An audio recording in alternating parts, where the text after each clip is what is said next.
I still see it sometimes, even now, when the first cold snap hits and the air outside turns sharp and brittle. Not the snow itself, but the memory of it, the feeling of something so fundamentally wrong it still makes my breath hitch. It was 8 years ago, almost to the day, and I was younger, dumber, and thought I knew a lot more than I actually did about the wilderness.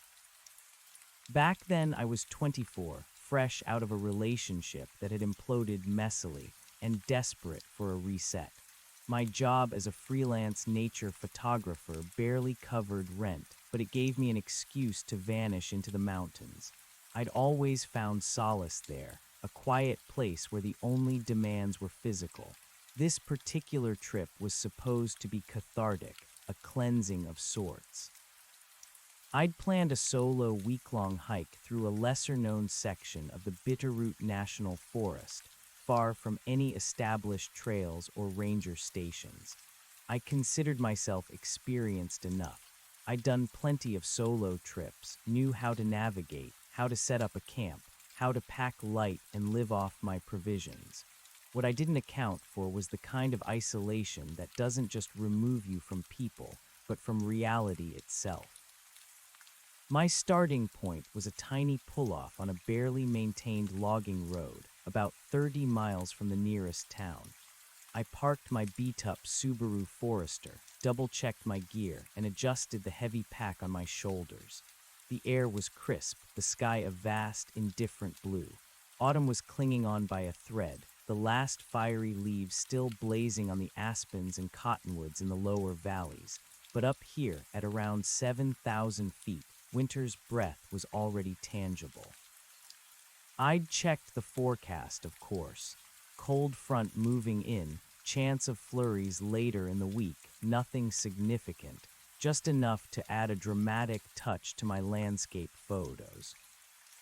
My first 2 days were uneventful, a monotonous rhythm of hiking, setting up camp, eating and sleeping.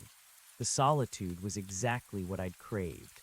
The only sounds were the crunch of my boots on fallen pine needles, the whisper of the wind through the tall evergreens, and the distant call of a hawk. I spent hours trekking through dense ponderosa pine forests, scrambling over rocky ridges, and navigating narrow game trails that twisted alongside ice-cold mountain streams. Each night I'd make a small fire, cook a dehydrated meal, and stare up at a sky so choked with stars it felt like I could reach out and pluck them. I felt centered, calm, the emotional baggage slowly peeling away with each mile. This was my sanctuary, my escape. On the third day, a Tuesday, everything changed. I woke up to a heavy, damp chill clinging to my tent. The air felt thick, pressed down by an invisible weight. I pushed open the flap and looked out. The sky was gone, replaced by a uniform, oppressive gray ceiling. It looked like it could snow, really snow, any minute. A fine mist hung in the air, coating the branches of the fir trees in a delicate sheen. A subtle shift, but enough to make me pause. I usually loved snow. It transformed the landscape, turning the familiar into something pristine and otherworldly. But this felt different. There was a peculiar silence, too, deeper than usual. The forest, which was always quiet, now felt like it was holding its breath. No birdsong, no rustling of small animals in the undergrowth, not even the faint creak of branches in the wind, just a profound, almost unnerving stillness. I packed up camp quickly, feeling a vague unease prickling at the back of my neck. I told myself it was just the change in weather, that the impending snow always had a way of muffling sounds. Still, the feeling persisted. It was the kind of quiet that made you aware of your own heartbeat, the slight rasp of your jacket as you moved. My planned route for the day involved ascending a steep, heavily forested slope to reach a high alpine meadow I'd wanted to photograph. The views from up there, when the weather was clear, were supposed to be incredible. With the sky looking like this, I knew I wouldn't get any grand vistas, but I figured I could still capture some moody, atmospheric shots of the snow-laden trees if it came. As I climbed higher, the mist thickened, blurring the lines between the trees. The air grew colder, biting at my exposed skin despite my layers. Then it started. Not a gentle flurry, but large, soft flakes drifting down lazily like discarded feathers. They settled on my jacket, on my backpack, on the dark needles of the pines, creating a stark contrast. It was beautiful, undeniably so. The world was transforming around me, softening its edges, painting everything in shades of white and gray. I stopped for a moment, pulling off a glove and holding out my palm to catch a few flakes. They landed, cold and distinct, delicate as spun glass. I watched them, expecting the familiar process, the tiny crystals melting into a cold, wet spot on my skin. That's what snow does. It melts. It leaves moisture. My palm, however, remained completely dry. I frowned, thinking I hadn't caught enough, or maybe my hand was just too cold. I collected another handful, pressing them lightly in my palm. They felt undeniably cold, each individual flake distinct and crystalline, but still no water, no wetness. My palm was bone dry. I even tried to rub them together, expecting them to compress into a slushy ball, but they simply broke apart like dry, brittle fragments, leaving absolutely no residue. It was like holding a handful of microscopic, perfect ice carvings, rather than actual snow. A jolt went through me. It was such a small thing, so seemingly insignificant, but it was wrong. Fundamentally, impossibly wrong. My brain, wired for logic and scientific explanation, struggled to process it. Maybe it was too cold for them to melt immediately. No, my body temperature would still warm them enough. Maybe they were just really, really dry snow. I'd seen dry snow, powdery stuff that didn't stick well, but it still melted. This wasn't dry, this was inert. I looked around, a sudden shiver unrelated to the cold running down my spine. The falling snow continued its silent descent, blanketing the forest floor in an increasingly thick layer.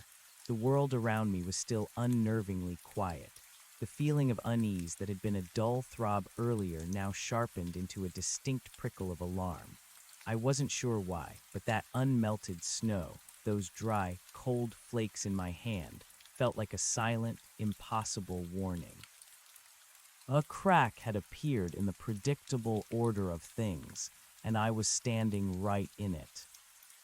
I squeezed my hand into a fist, crushing the flakes that offered no resistance, no cold moisture. When I opened my palm, they were simply gone, leaving only the faint, cold memory of their presence. It was unsettling in a way I couldn't articulate, a glitch in the matrix of my carefully ordered understanding of the world. My mind, usually so quick to find an explanation, felt like a jammed gear. "Okay," I murmured aloud, the sound swallowed immediately by the thick quiet of the forest. "Okay, that's not right." I tried again, extending my gloved hand this time. The flakes continued to fall, landing on the dark fabric, pristine and stark. I brought my hand close to my face, examining them. They looked like snow, perfectly formed, hexagonal crystals, distinct and beautiful, but the beauty was deceptive. It was a perfect imitation, lacking the fundamental essence of what it mimicked. A knot tightened in my stomach. This wasn't just a weather anomaly. It felt like a fundamental wrongness, a tearing of the fabric of reality. My rational mind, desperate for a foothold, scrambled for possibilities. Was it some kind of industrial particulate matter, some bizarre natural phenomenon I'd never encountered? But where would industrial particulate matter come from, 30 miles into the wilderness? And what natural phenomenon created ice crystals that didn't melt? I felt a sudden, irrational urge to shake my head, as if to dislodge the impossible observation. I looked up at the sky, that uniform, oppressive gray ceiling. Billions of these perfect, inert flakes were descending from it, blanketing the world. The mist around me wasn't just cold, It felt heavy, almost viscous, making it hard to take a full breath. The air itself seemed to have a quality of denial, as if silently asserting that everything was normal, while the evidence in my hand screamed otherwise. I looked at the ground. The forest floor, normally a mosaic of pine needles, fallen leaves, and moss-covered rocks, was rapidly being covered. A pristine white layer was building up, softening the harsh lines of the wilderness, creating an ethereal, silent landscape. It looked utterly beautiful, the kind of scene a photographer dreams of capturing. But the beauty was a lie, a veneer over something deeply unsettling. My original plan to reach the high alpine meadow suddenly felt reckless, almost suicidal. The thought of being higher, more exposed, with this bizarre weather phenomenon intensifying, filled me with a primal dread. My instincts, honed by years in the wild, were screaming at me to turn back to get off the mountain. But where? The nearest town was a long way, and the logging road even further. I consulted my map, unfolding the creased topographical sheet with hands that felt clumsy and cold. My planned route would take me further up, deeper into the strange quiet. I traced my finger back along the trail I'd taken. It was steep, winding, and already fading under the accumulating snow. The idea of retracing my steps, of navigating backward through this increasingly alien landscape, felt almost as daunting as pressing forward. But turning back felt like the safer bet. There was nothing up ahead that could explain this, only more of the unknown. I decided to descend to a lower elevation, to the relatively sheltered valley I'd camped in the previous night. It was a flat, open area by a stream, where I might at least have a clearer view of the sky and a better chance of spotting any unusual changes in the environment. I turned around, my boots crunching softly on the accumulating, dry snow. The sound was wrong. It wasn't the familiar squeak of fresh snow underfoot, but a drier, sharper crunch, like walking on crushed glass or very coarse sand. It added another layer to the growing sense of wrongness. Each step felt like I was treading on something brittle and delicate, something that could shatter at any moment. As I began my descent, the silence deepened, becoming an almost physical presence. It pressed in on my ears, making them ring. I strained to hear anything, a bird, a squirrel, the distant rumble of an avalanche, anything that would break the oppressive stillness. But there was nothing. It was like the forest had been put on mute, every living creature frozen in place, or worse, gone. The mist thickened further, reducing visibility to a mere 30 feet. The fir trees, once majestic sentinels, now loomed like indistinct, gray-green ghosts, their shapes blurred and indistinct. The world was shrinking, becoming an intimate, claustrophobic tunnel of white and gray. My sense of direction, usually so reliable, started to waver. Without familiar landmarks, without the sun or sky to guide me, I felt a terrifying flicker of disorientation. I pulled out my compass. The needle spun erratically for a moment, then settled, pointing north. Okay, it was working. That was one small comfort, a tiny anchor in a sea of anomaly. But even as I tried to reassure myself, a new thought, colder than the air, wormed its way into my mind. What if this wasn't just a local phenomenon? What if it was widespread? The descent was slow and cautious. The ground was becoming treacherous, the dry snow providing little grip on the underlying rocks and roots. My boots slipped several times, sending small avalanches of dry flakes clattering down the slope. Each nearfall heightened my anxiety, reminding me of my vulnerability. A sprained ankle out here, alone in these conditions, would be a death sentence. Hours passed, the sky remained an unwavering, featureless gray, and the snow continued to fall, relentless and silent. The landscape was utterly transformed. What had been a familiar, if wild, forest was now an alien, monochromatic world. Every contour, every branch, every pine needle was coated in the inert white powder, creating a stark, almost sculptural beauty that felt profoundly unsettling. I found myself speaking aloud more frequently, just to hear the sound of my own voice, to confirm my own existence in this silent, ghost-like world. Just keep going, I'd tell myself. Almost there, get to the valley. My voice sounded thin, reedy, swallowed by the vast, unnatural quiet. It was mid-afternoon when I finally reached the bottom of the slope and stumbled onto what I recognized as the edge of the valley. The mist here was slightly less dense, allowing me to see a little further, perhaps 50 feet. The stream I remembered from the previous night should have been just ahead, perhaps 100 yards away. I pushed through a screen of snow-laden aspens, their skeletal branches draped in white, and stopped dead. The stream wasn't there.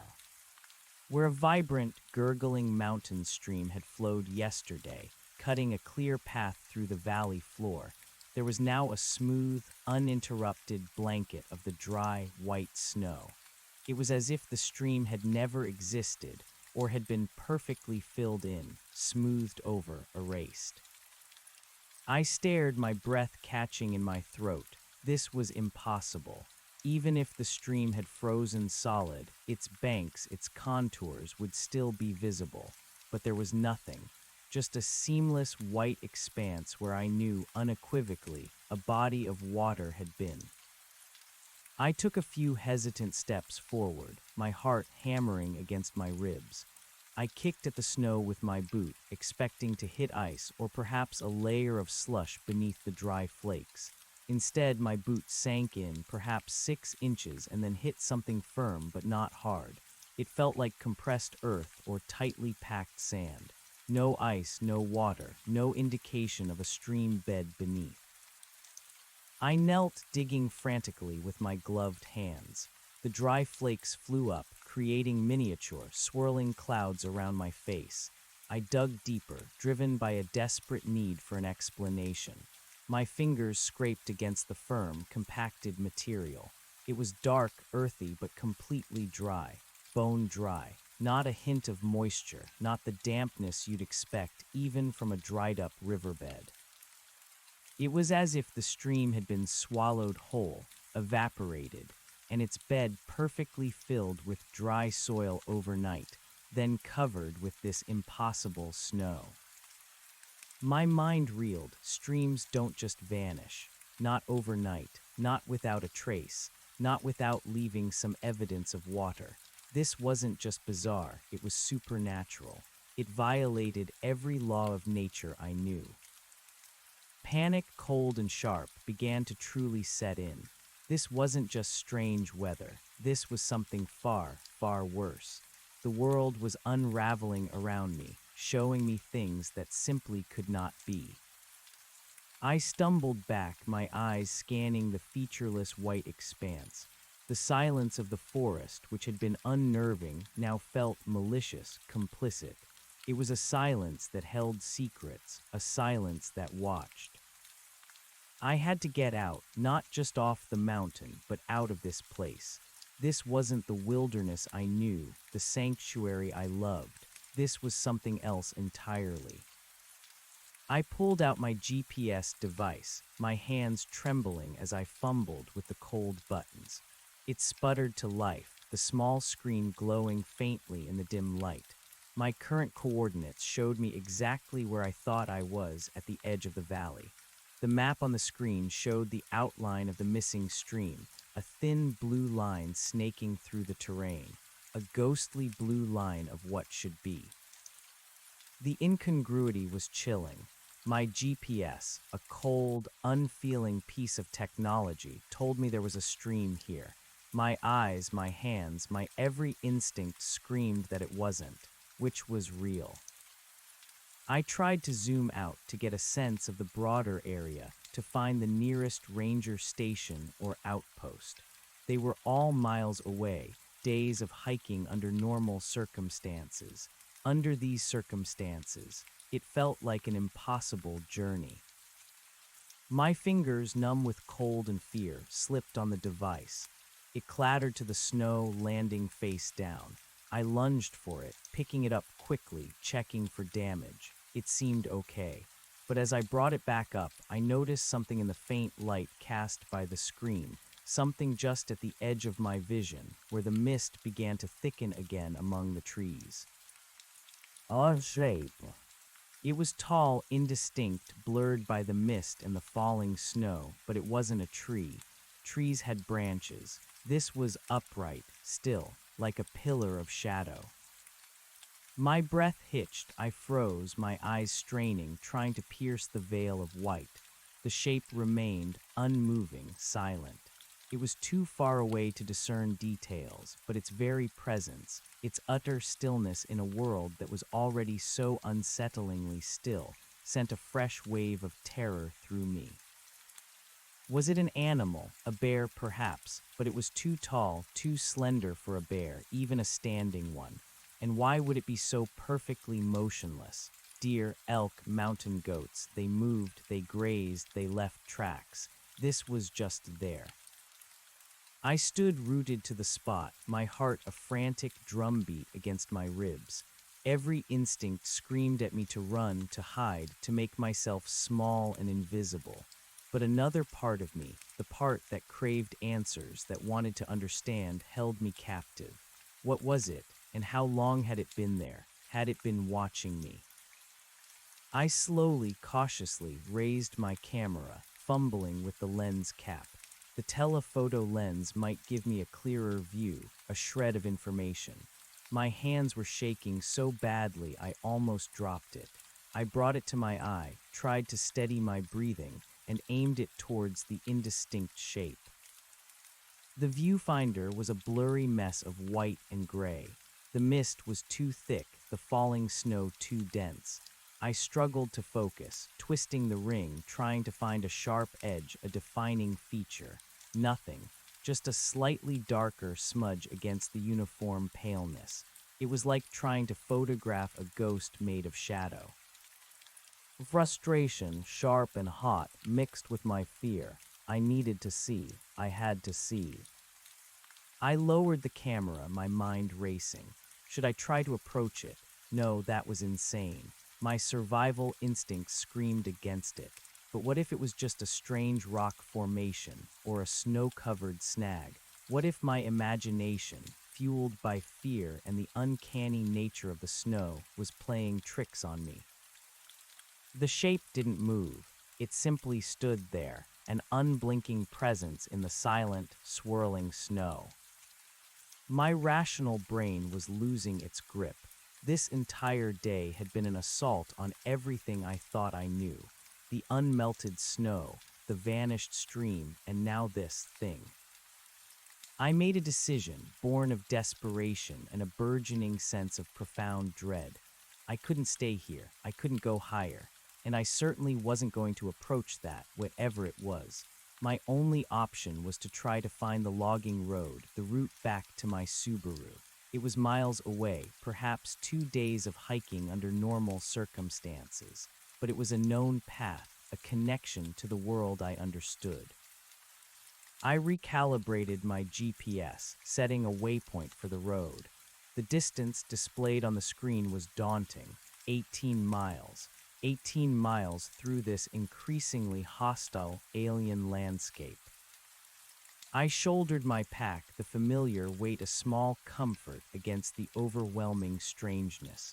I took one last, lingering look at the dark shape in the mist. It was still there, unchanging, unmoving, a silent sentinel. I felt its gaze, even though I couldn't see its eyes. A cold prickle ran up my spine. Then I turned and started walking, moving as quickly as the treacherous terrain and my heavy pack would allow. I tried to ignore the shape behind me, tried to focus solely on the path ahead, on the numbers on my GPS. But the image of that dark, unmoving pillar in the swirling mist was seared into my mind. As I walked, the snow continued to fall, a relentless, dry torrent.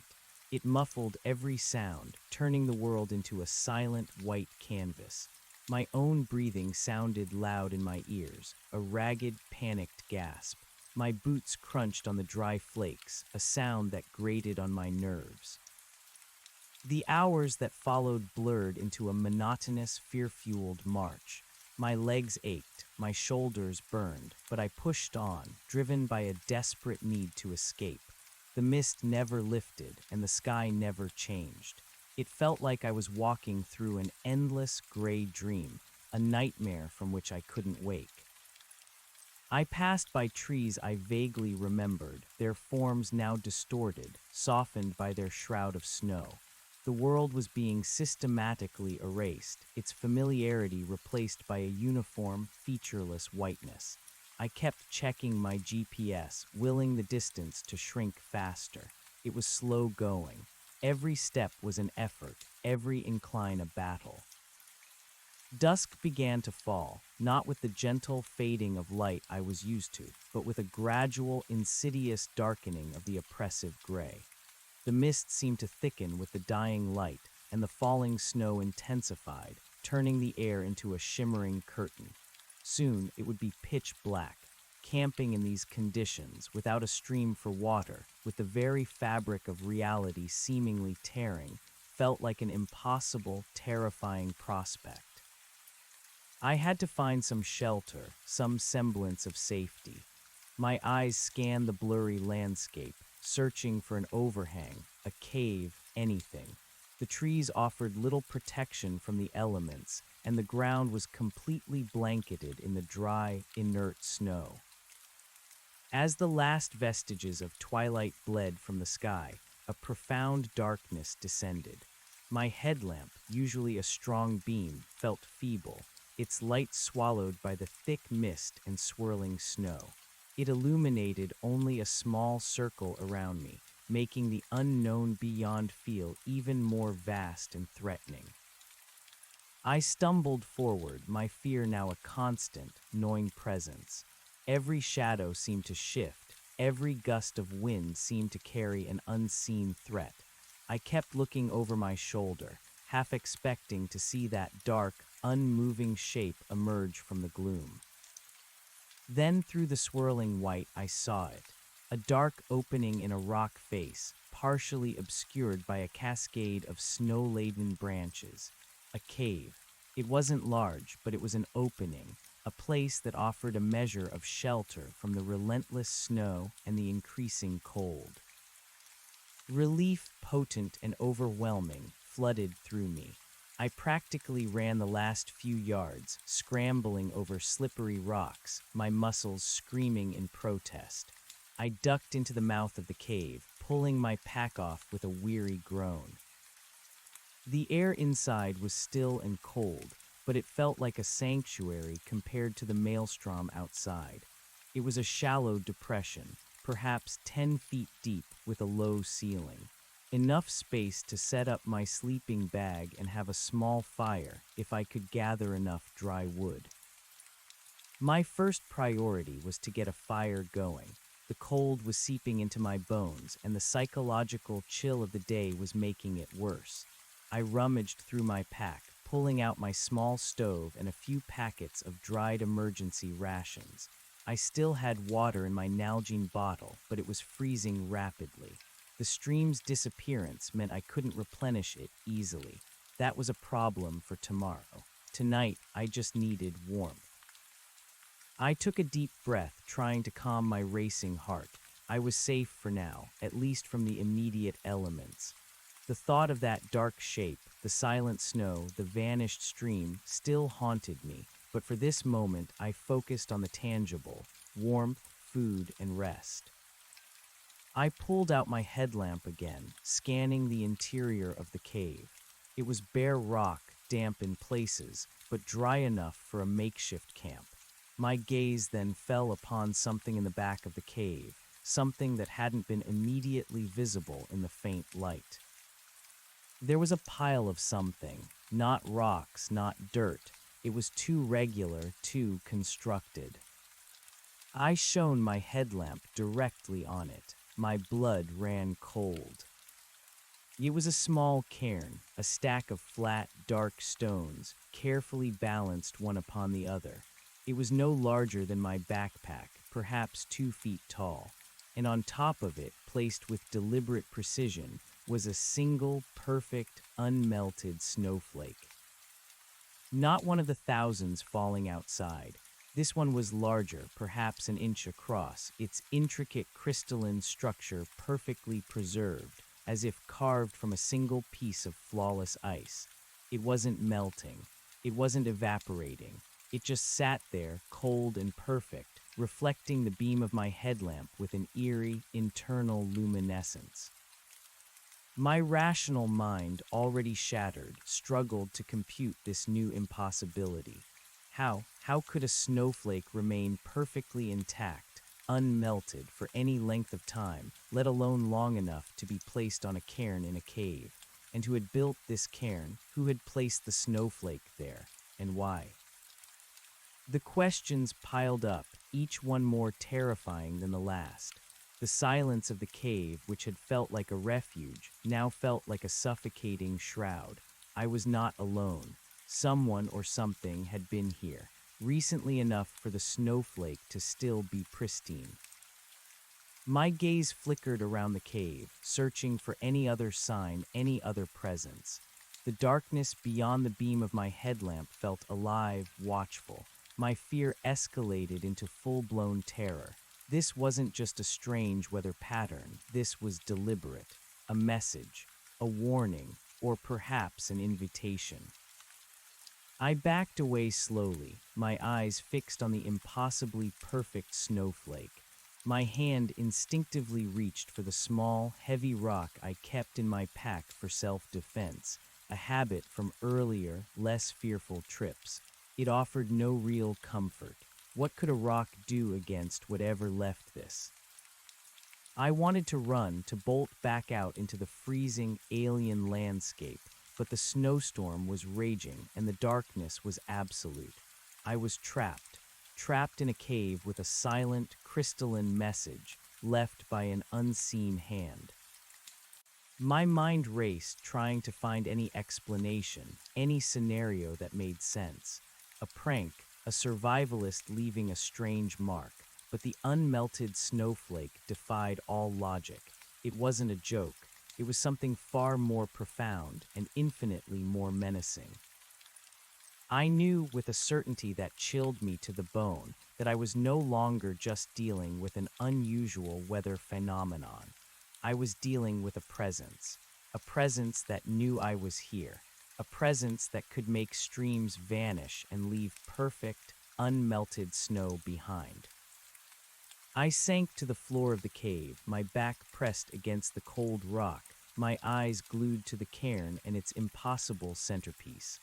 I pulled my knees to my chest, wrapping my arms around myself, trying to make myself as small as possible. The fear was a living thing now, crawling through my veins, making my teeth chatter uncontrollably. I didn't dare to start a fire. The light would only draw attention. I pulled my sleeping bag out, unwrapping it with fumbling fingers, and crawled inside, zipping it up to my chin. The warmth offered little solace against the icy grip of terror. Every shadow danced, every faint sound outside the cave, the whisper of the wind, the soft brush of falling snow made me jump. I strained my ears, listening for footsteps, for breath, for anything that would indicate another being in this desolate, unnatural world. But there was nothing. Only the relentless, muffled silence of the snow and the terrifying perfection of the snowflake on the cairn. I closed my eyes, but the image was burned behind my eyelids. The dark cairn, the single, pristine snowflake, a silent, mocking testament to the impossibility of this place. I was a rational person, a person who believed in the laws of physics and the predictable order of nature. But this place, this snow, this vanished stream, this cairn, this snowflake, they had systematically dismantled my entire worldview. Sleep was impossible. I spent the night in a state of hypervigilance, every nerve ending screaming, every muscle tense. I watched the snowflake, expecting it to change, to melt, to vanish. But it remained, a cold, unwavering point of light in the gloom, a silent guardian of the impossible. As the long, terrifying night slowly gave way to the faintest hint of dawn, the gray light outside the cave mouth intensified slightly. The snow was still falling, just as heavily, just as silently. My body ached, my head throbbed, and my throat was raw from thirst and fear. I had to move. I couldn't stay in this cave, not with that cairn, not with the knowledge that something was out there, something that defied comprehension. I had to get to the logging road. It was my only hope. I slowly, cautiously unzipped my sleeping bag and sat up. My muscles protested, stiff and cold. I reached for my Nalgene bottle, taking a small sip of the icy water. It was barely enough to wet my parched throat. I packed my gear, my movements slow and deliberate. I kept glancing at the cairn. The snowflake was still there, untouched, perfect. It felt like it was watching me. Before I left, I couldn't resist. I reached out a trembling hand, extending a gloved finger towards the snowflake. I didn't touch it. I couldn't bring myself to. Just being close to it sent a shiver down my arm. It radiated an unnatural cold, a stillness that was not merely low temperature, but something deeper, more fundamental. It felt like touching a piece of pure, distilled wrongness. I retracted my hand, a wave of nausea washing over me. I needed to leave. Now. I stood up, hoisted my pack onto my shoulders, and took one last, lingering look at the cairn. Its silent, mysterious presence would forever be etched in my memory. Then I turned and walked out of the cave, back into the swirling, white madness of the forest. The snow continued its relentless descent. The world was still silent, still alien. My GPS told me I had perhaps another 12 miles to go until the logging road. 12 miles of terror, 12 miles of pushing through this nightmare landscape. I walked, one foot in front of the other, focusing on the numbers on my screen, trying to block out the deeper dread. The terrain was flatter here, having left the steep slope behind, but the snow was deeper, perhaps 1.5 feet in some places, making every step a wade. My boots crunched with that dry, brittle sound, the only constant noise in the suffocating silence. Hours passed. The gray sky remained an unwavering ceiling. My water was running dangerously low. My throat burned. The cold was a constant ache in my joints, but I kept moving, driven by a desperate need to reach that logging road, that thread connecting me to the world of reason and reality. Then, just as I was starting to lose all hope, just as my legs felt like they might give out, a new kind of sound broke through the oppressive silence. It was faint at first, barely a whisper, carried on the wind that seemed to pick up momentarily, a low hum. I stopped dead, my head snapping up. I strained my ears, trying to pinpoint its source. It was unlike any sound I'd ever heard in the wilderness. It wasn't natural, not the wind, not an animal, not a distant plane. It was a deep, resonant thrum, like a massive, distant engine or a giant bell being struck very, very slowly. It grew louder, slowly but steadily, vibrating in the very air around me. It felt like it was coming from everywhere and nowhere at once, an omnipresent drone that seemed to vibrate deep within my bones. The ground beneath my feet felt like it was humming, subtly, almost imperceptibly. The snow, which had been falling uniformly, now seemed to swirl with more intensity, dancing in chaotic patterns around me. The mist thickened, turning the immediate area into an opaque white wall. I couldn't see more than a few feet in front of me. The hum intensified, becoming almost deafening, a deep, resonant roar that drowned out everything else. It was so loud it felt physical, pressing against my eardrums, rattling my teeth. My entire body vibrated with the sound. And then through the swirling white, through the deafening hum, I saw it again. Another shape. This one was closer, much closer, and it wasn't standing still. It was moving slowly, deliberately, through the tempest of snow and mist. It was even taller than the first shape I'd seen, looming like a dark, impossibly slender column against the swirling white. But this time I could make out details. It wasn't a pillar, it was humanoid. Impossibly tall, unnaturally slender, it moved with a strange, gliding motion, its limbs long and attenuated, its form blurred by the snow. It had no discernible features, no face, no clothing, just a seamless, dark surface that seemed to absorb the light, a negative space in the swirling white. My heart seized in my chest. This wasn't an animal. This wasn't a trick of the light. This was a being, a thing, and it was walking directly towards me. The hum reached a crescendo, a terrifying, all-encompassing roar that filled the world. The ground trembled violently beneath my feet. The trees around me swayed, groaning under the force of the unseen vibration. I turned to run, my legs screaming for mercy, my mind completely overwhelmed by primal terror. But as I spun, my foot caught on an unseen root beneath the deep snow. I pitched forward, my pack slamming into the ground, sending a jarring shockwave through my body. My headlamp, dislodged by the fall, spun away, its beam lost in the swirling snow. Darkness, absolute and terrifying, swallowed me. I was plunged into the heart of the storm, blinded, disoriented, with that terrifying hum thrumming through my very bones, and that impossibly tall, silent figure gliding towards me through the white. I scrambled, desperate, trying to find my footing, trying to get my bearings, but the ground was unstable, the snow deep, and the hum had become a physical assault. My hands blindly searched for my headlamp, for my bearings, for anything. And then the hum abruptly stopped.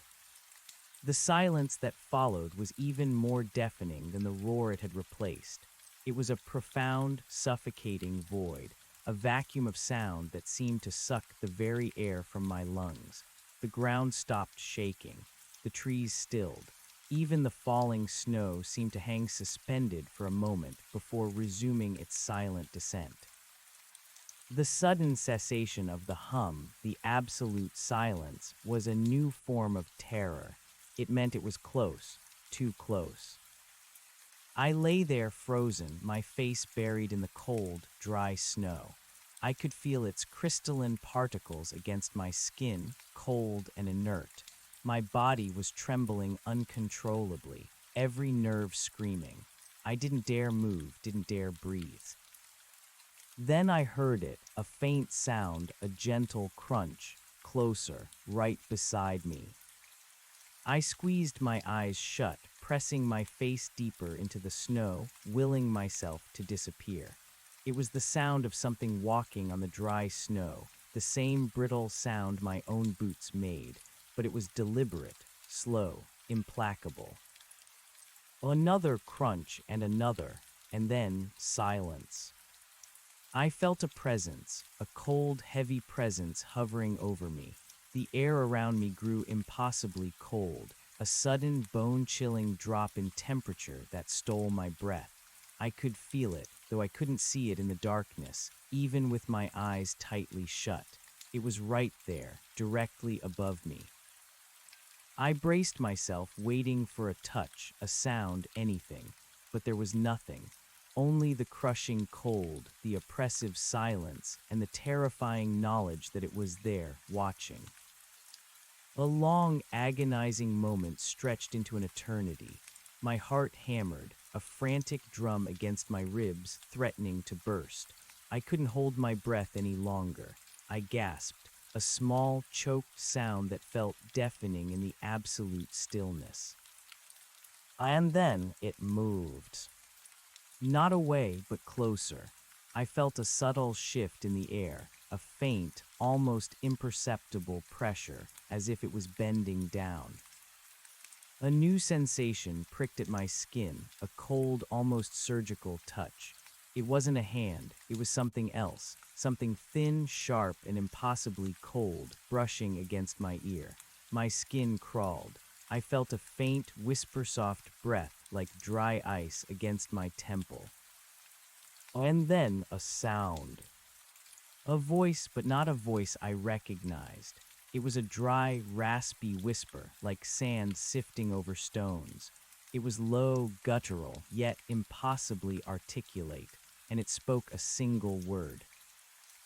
A word that burrowed into my mind, resonating with an ancient, terrifying familiarity.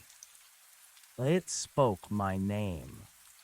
The sound of my name, a dry, raspy whisper like sand sifting over stones, was the final, shattering blow to my sanity.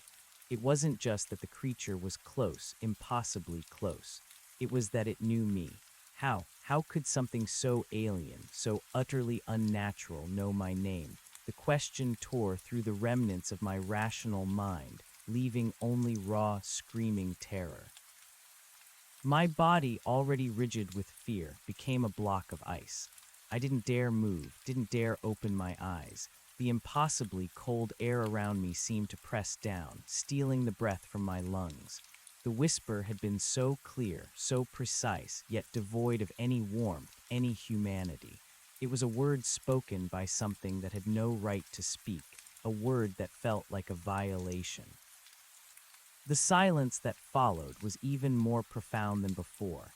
It wasn't just the absence of sound, it was a hungry, waiting void.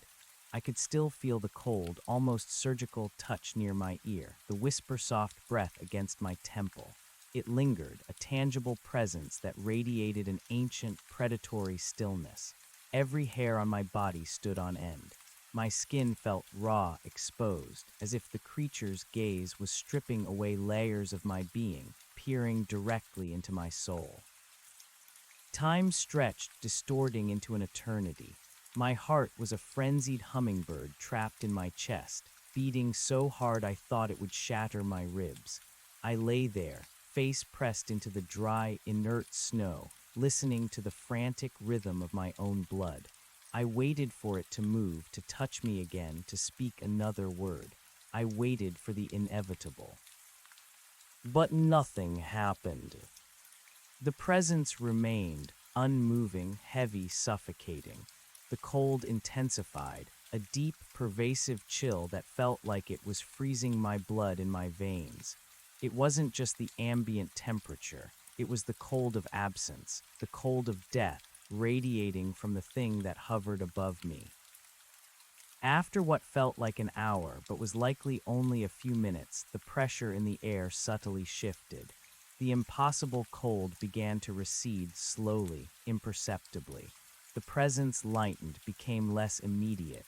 It was moving, but in which direction? Away from me, or simply shifting its position?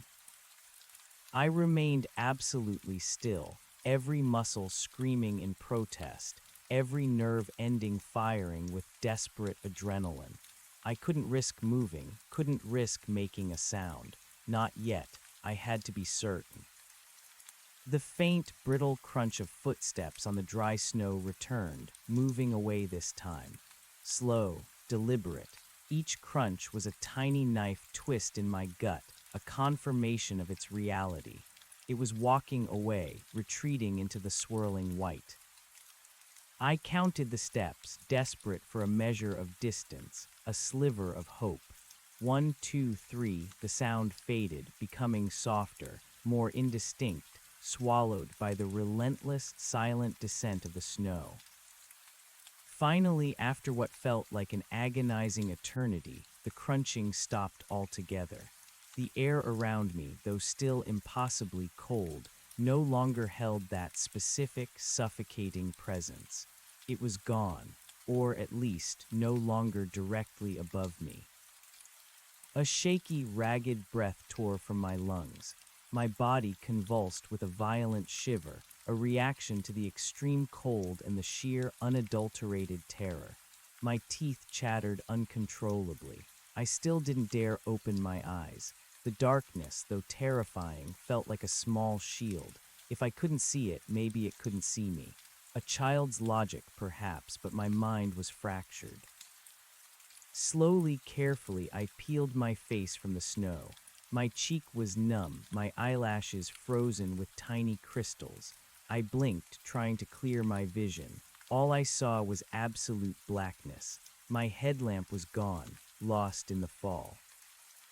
Panic clawed at me anew, blinded, disoriented, exposed. I fumbled frantically with my hands, sweeping them through the deep snow, searching. My fingers brushed against the hard, cold plastic of my headlamp. A gasp of relief escaped me, quickly stifled. I grabbed it, pressing the button with a trembling thumb. The feeble beam cut through the swirling white, illuminating a small, chaotic circle around me. Snow danced wildly in the light, thick and relentless. My pack lay twisted beside me, half buried.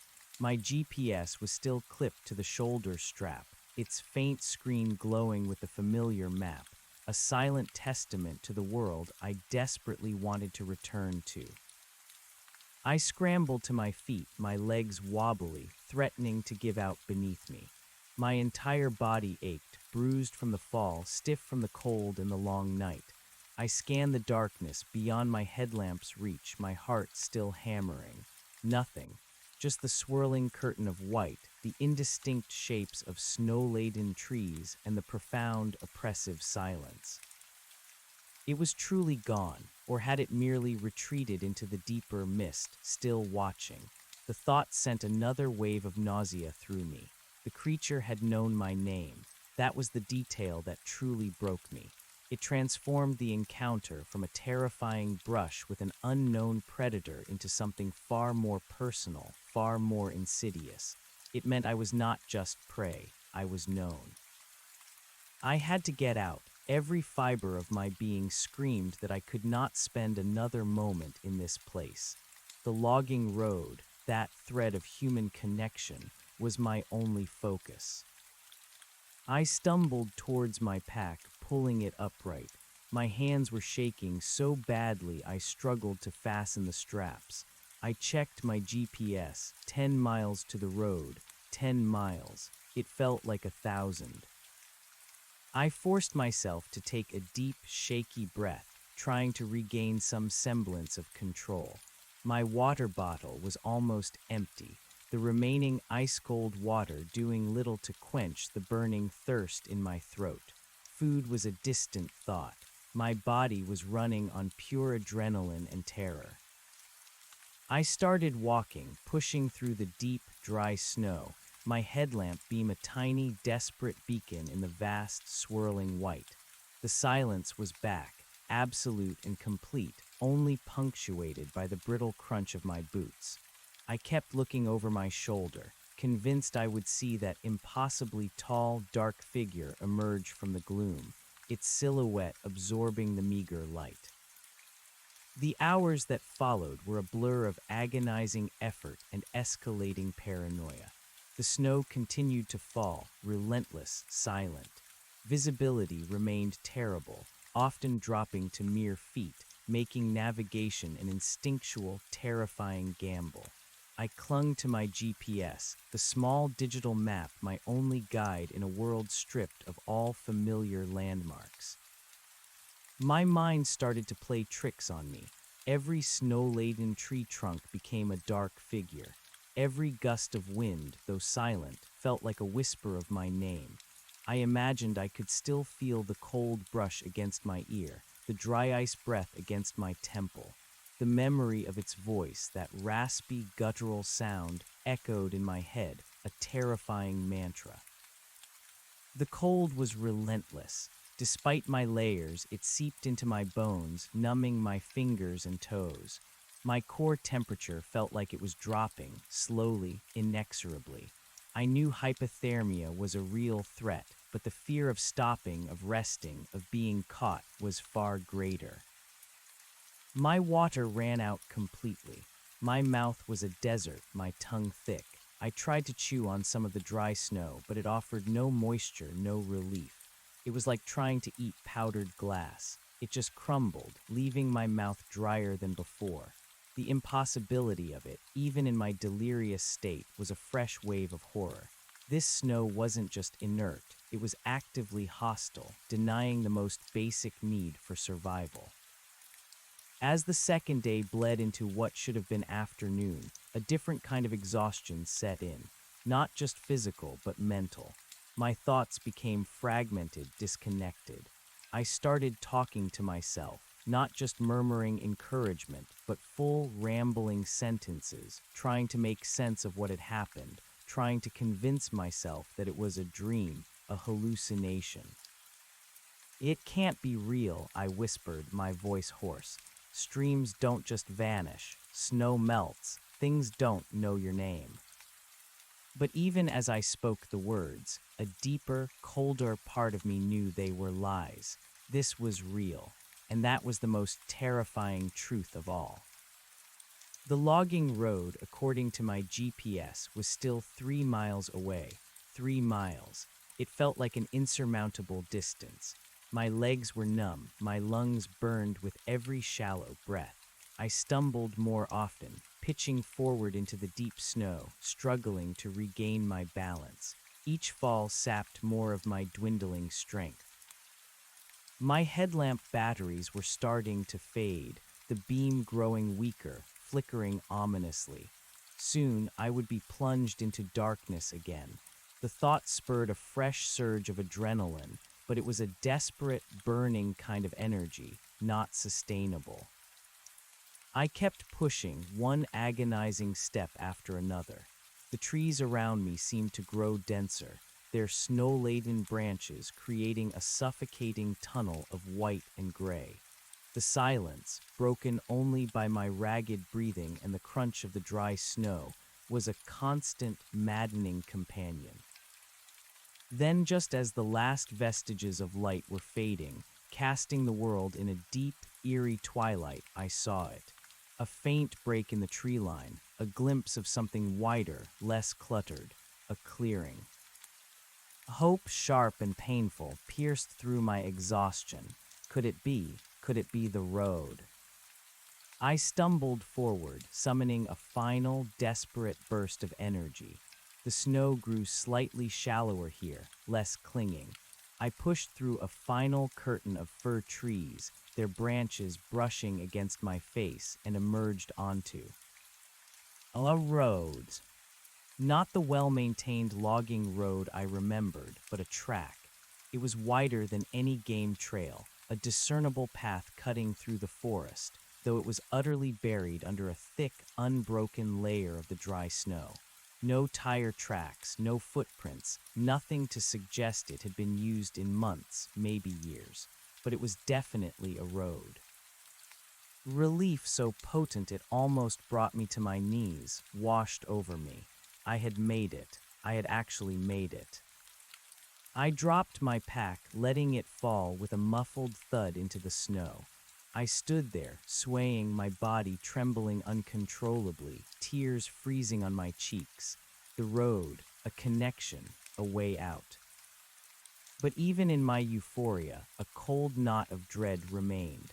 This road, too, was covered in the impossible snow, and there were no tracks, no sign of human passage. It was as pristine, as untouched, as the deepest wilderness I had just left. I pulled out my GPS, its screen now barely visible in the dimming light.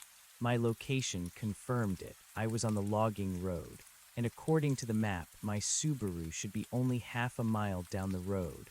Half a mile, an easy walk under normal circumstances. But these were not normal circumstances. I forced myself to start moving again, my body screaming in protest. The going was slightly easier on the road, the ground beneath the snow more even, but the profound silence, the lack of any sign of life, the pristine blanket of unmelted snow, all continued to feed my unease.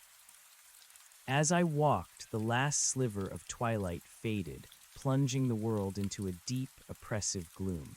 My headlamp, now flickering weakly, cast only a faint, dying glow on the path ahead.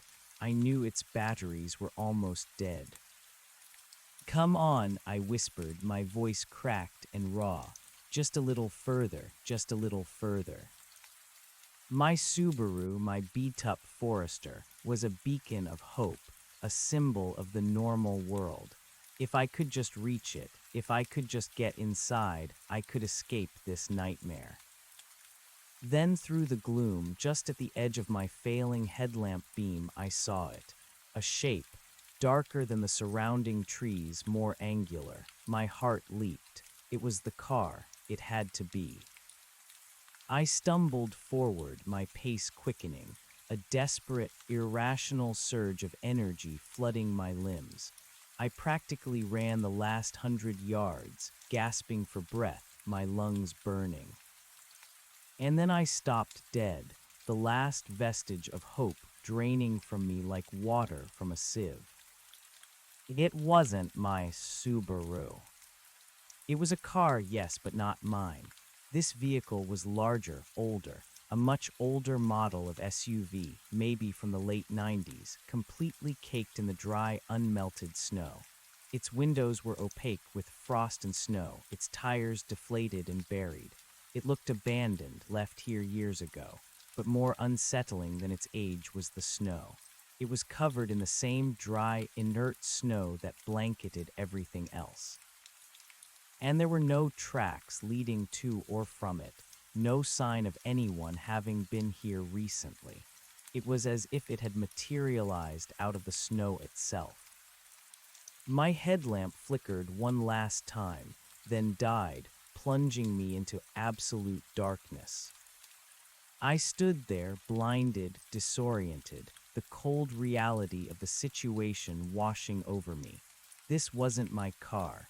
And if this wasn't my car, then where was mine? Panic, cold and sharp, seized me again. I was on the logging road, according to my GPS. But this wasn't the logging road I knew. This was a road covered in an impossible snow, leading to an abandoned, snow-caked vehicle that wasn't mine. I fumbled for my GPS, pulling it closer to my face, hoping to use the faint glow of the screen to orient myself. My coordinates were still the same, placing me on the road, near where my Subaru should have been. But my Subaru was gone. My mind, already stretched to its breaking point, began to fray completely. Had I gone the wrong way? Had I hallucinated the GPS readings? Or was the entire landscape shifting, rearranging itself around me? I reached out a trembling hand, brushing against the cold, snow-covered metal of the abandoned SUV. It felt real, solid, but its presence here, instead of my own car, felt like a deliberate act of malice, a cruel trick of this impossible wilderness. I circled the vehicle cautiously, my hands brushing against its frozen surfaces. It was an old Ford Explorer, maybe. Its paint was dull, scarred. The snow that coated it was thick, pristine, making it look like a ghost car, frozen in time. I tried the door handles. They were frozen solid, unmoving. I pressed my face against a side window, trying to peer inside, but the glass was too opaque with frost and grime. "Hello," I whispered, my voice barely audible in the crushing silence. "Is anyone there?" Only the silence answered, deep and profound, swallowing my words whole. My own car was gone, vanished just like the stream, and in its place was this ancient, snowbound derelict. It felt like a trap, carefully set, meticulously arranged. I backed away from the SUV, my heart a frantic drum against my ribs. I had to keep moving. I had to find my Subaru. It had to be here somewhere. This was the road. I pulled out my map again, the physical paper, hoping it would offer a clearer perspective than the failing GPS. But in the pitch black, I couldn't see anything. I fumbled for my emergency lighter, a small flick of flame revealing the creased paper, highlighting the familiar topography, the blue lines of streams, the green swathes of forest. But none of it matched the terrifying reality I was experiencing. The map was a lie, a relic of a world that no longer existed. My lighter flickered, then died. Darkness again. Absolute, suffocating darkness. I was stranded, my car gone, my headlamp dead, my map useless. My GPS a ghostly reminder of a reality that had dissolved. And the snow, the relentless, dry, unmelted snow, covering everything, erasing everything. I sank to the snow-covered ground beside the abandoned SUV, my body shaking with uncontrollable shivers. The cold was unbearable, seeping into my very bones. I pulled my arms around myself, trying to conserve some warmth, but it was a futile gesture. Every sound, every rustle of snow, every whisper of the wind made me jump. I kept turning my head, straining my eyes in the absolute blackness, half expecting to see the tall, dark figure emerge from the gloom. Had it followed me? Was it watching me now, lurking just beyond the edge of my perception? The thought of it knowing my name, of that raspy whisper, was a constant torment. It meant it wasn't just a random encounter. It meant there was some form of intelligence behind this, some malevolent force that had orchestrated this entire nightmare. I tried to light another fire, fumbling with my lighter, but my fingers were too numb, too clumsy. The lighter fluid was probably too cold or the flint too wet. Nothing. Just a few faint sparks that died almost instantly, swallowed by the darkness. I was trapped in this frozen, impossible landscape, with no shelter, no warmth, no water, and no way out. The abandoned SUV, though offering a fleeting promise of refuge, felt more like a tombstone. As the long, terrifying night stretched on, the cold became a physical pain, a crushing weight that bore down on me. My thoughts grew hazy, delirious. I began to drift in and out of consciousness, my body fighting a losing battle against the encroaching hypothermia. I saw things in the darkness, phantom shapes dancing at the edge of my vision. The trees seemed to writhe, their snow-laden branches reaching out like skeletal fingers. I heard faint whispers, indistinct voices carried on the silent wind, always just beyond my ability to discern. And then, through the haze of my delirium, I saw it again. A faint light far off in the distance, barely a pinpoint in the overwhelming darkness. It was flickering, moving slowly. My mind, desperate for any shred of hope, latched onto it. A car, another hiker, a rescuer. I tried to stand, but my legs wouldn't obey. My muscles were stiff, screaming in protest. I pushed myself up, crawling on my hands and knees through the deep snow, my eyes fixed on that distant, flickering light. It was moving closer, slowly, deliberately, and as it drew nearer, I could make out its source.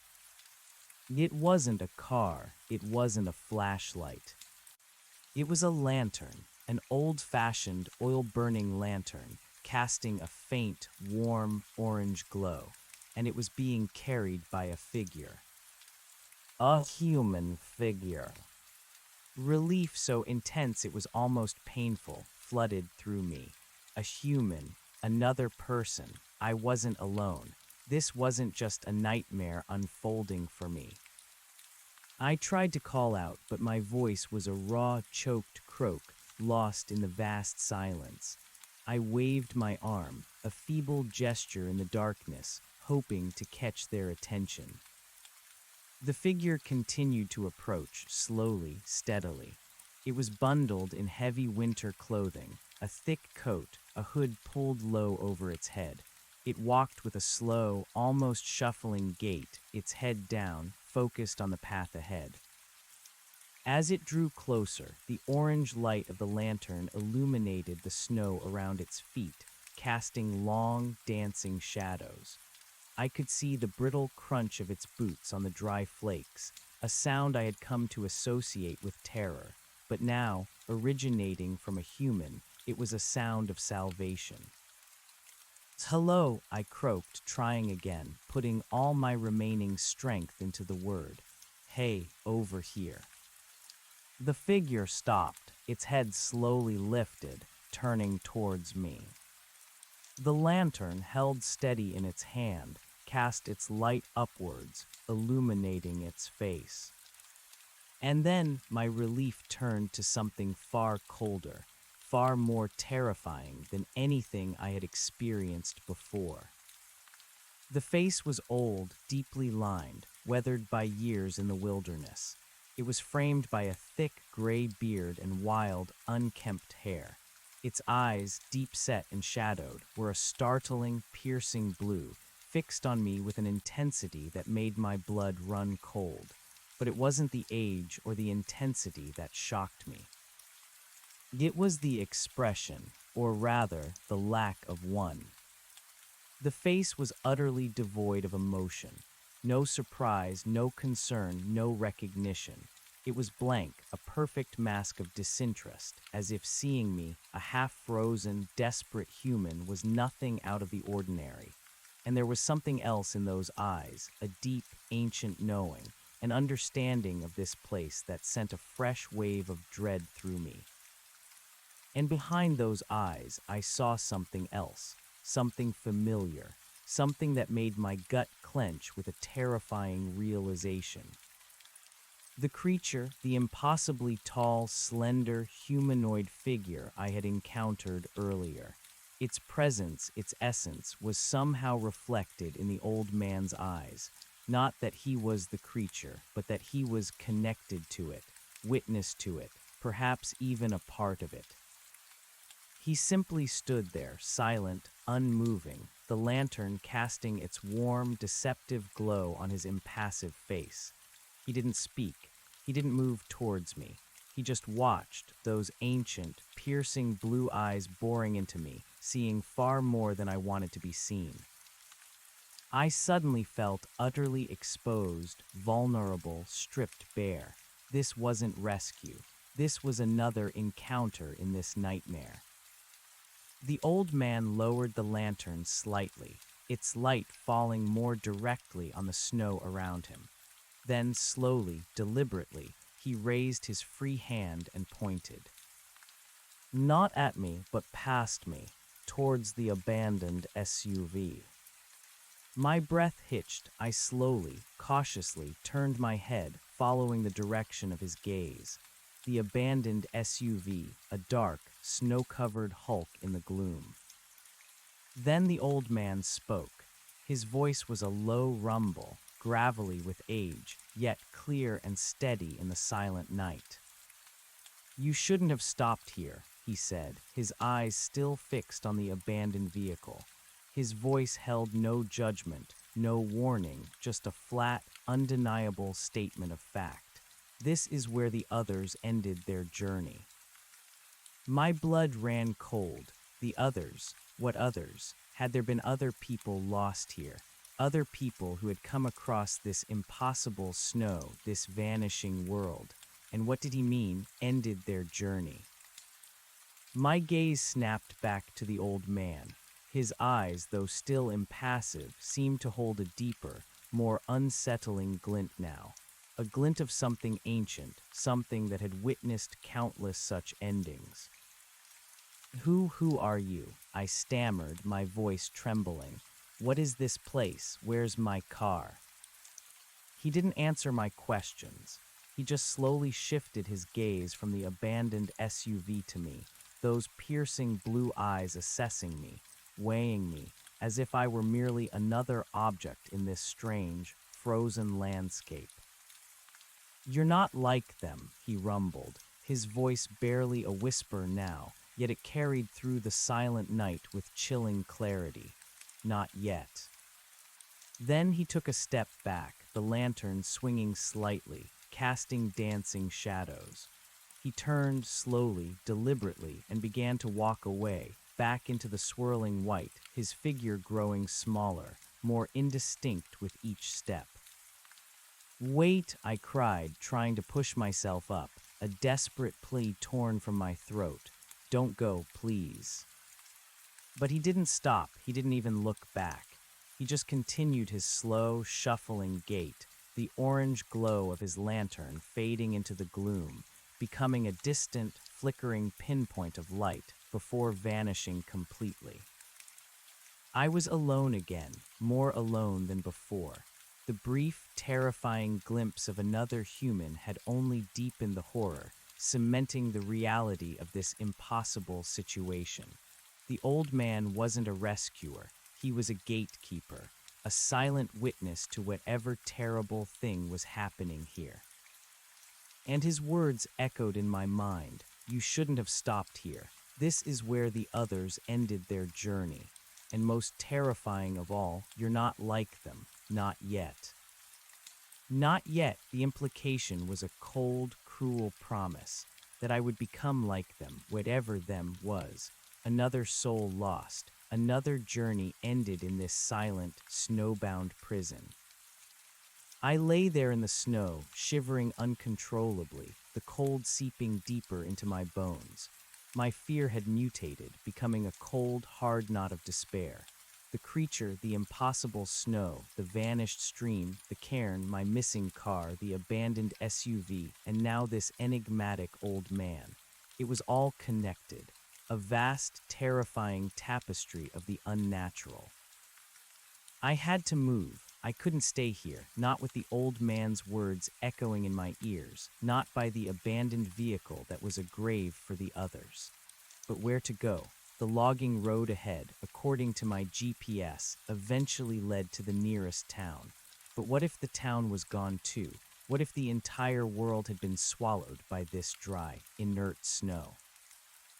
My thoughts were a jumbled mess, fragmented by exhaustion and terror.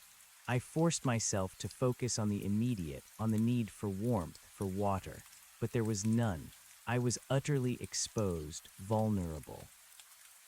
I tried to crawl towards the abandoned SUV again, hoping against hope that I might find a way inside, a blanket, anything to shield me from the biting cold. My fingers were numb, my movements clumsy. I dragged myself around to the passenger side, pulling on the handle with all my remaining strength. It was still frozen shut.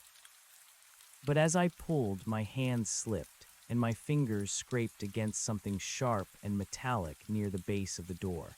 A shard of glass, perhaps. I felt a stinging pain, then a dull ache. In the absolute darkness, I couldn't see the wound, but I knew I was bleeding. I pulled my hand back, pressing it against my chest, trying to stem the flow.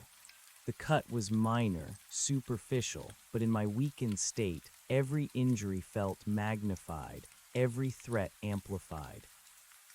My head swam. I could feel my body shutting down, the cold winning its battle. I closed my eyes, trying to block out the darkness, trying to find some warmth, some peace. But the image of the old man's impassive face, his piercing blue eyes, and the dark figure's whispered name were burned into my mind. I drifted on the edge of consciousness, the cold seeping deeper, pulling me down. I felt myself slipping away, the nightmare slowly morphing into a final, icy embrace. But then a new sensation, not a sound, not a sight, but a feeling, a faint, almost imperceptible warmth, like a breath, a human breath, right beside me. My eyes snapped open, my heart jolting with a fresh surge of adrenaline. I strained to see in the absolute darkness. Nothing, but the warmth was there, gentle, persistent, just inches from my face, and with it a faint metallic scent, blood, my blood. A cold dread, unlike any I had experienced, settled over me. It wasn't the old man. It wasn't the creature.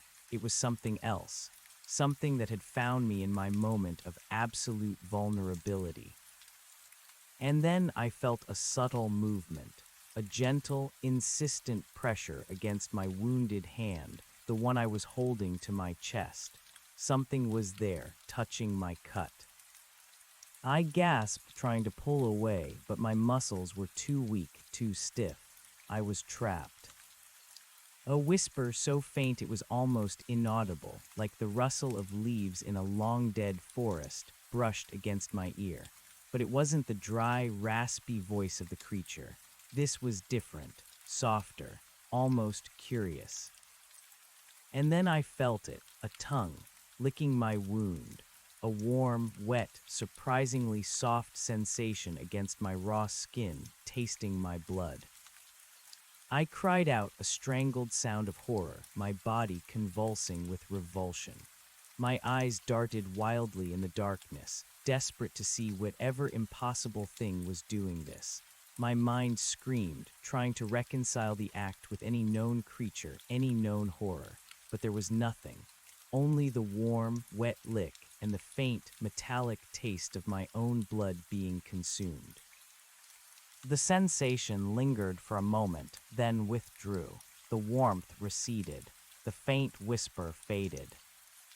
And then, again, the profound, suffocating silence. I lay there trembling, my mind utterly shattered. My wound, though still aching, felt strangely clean.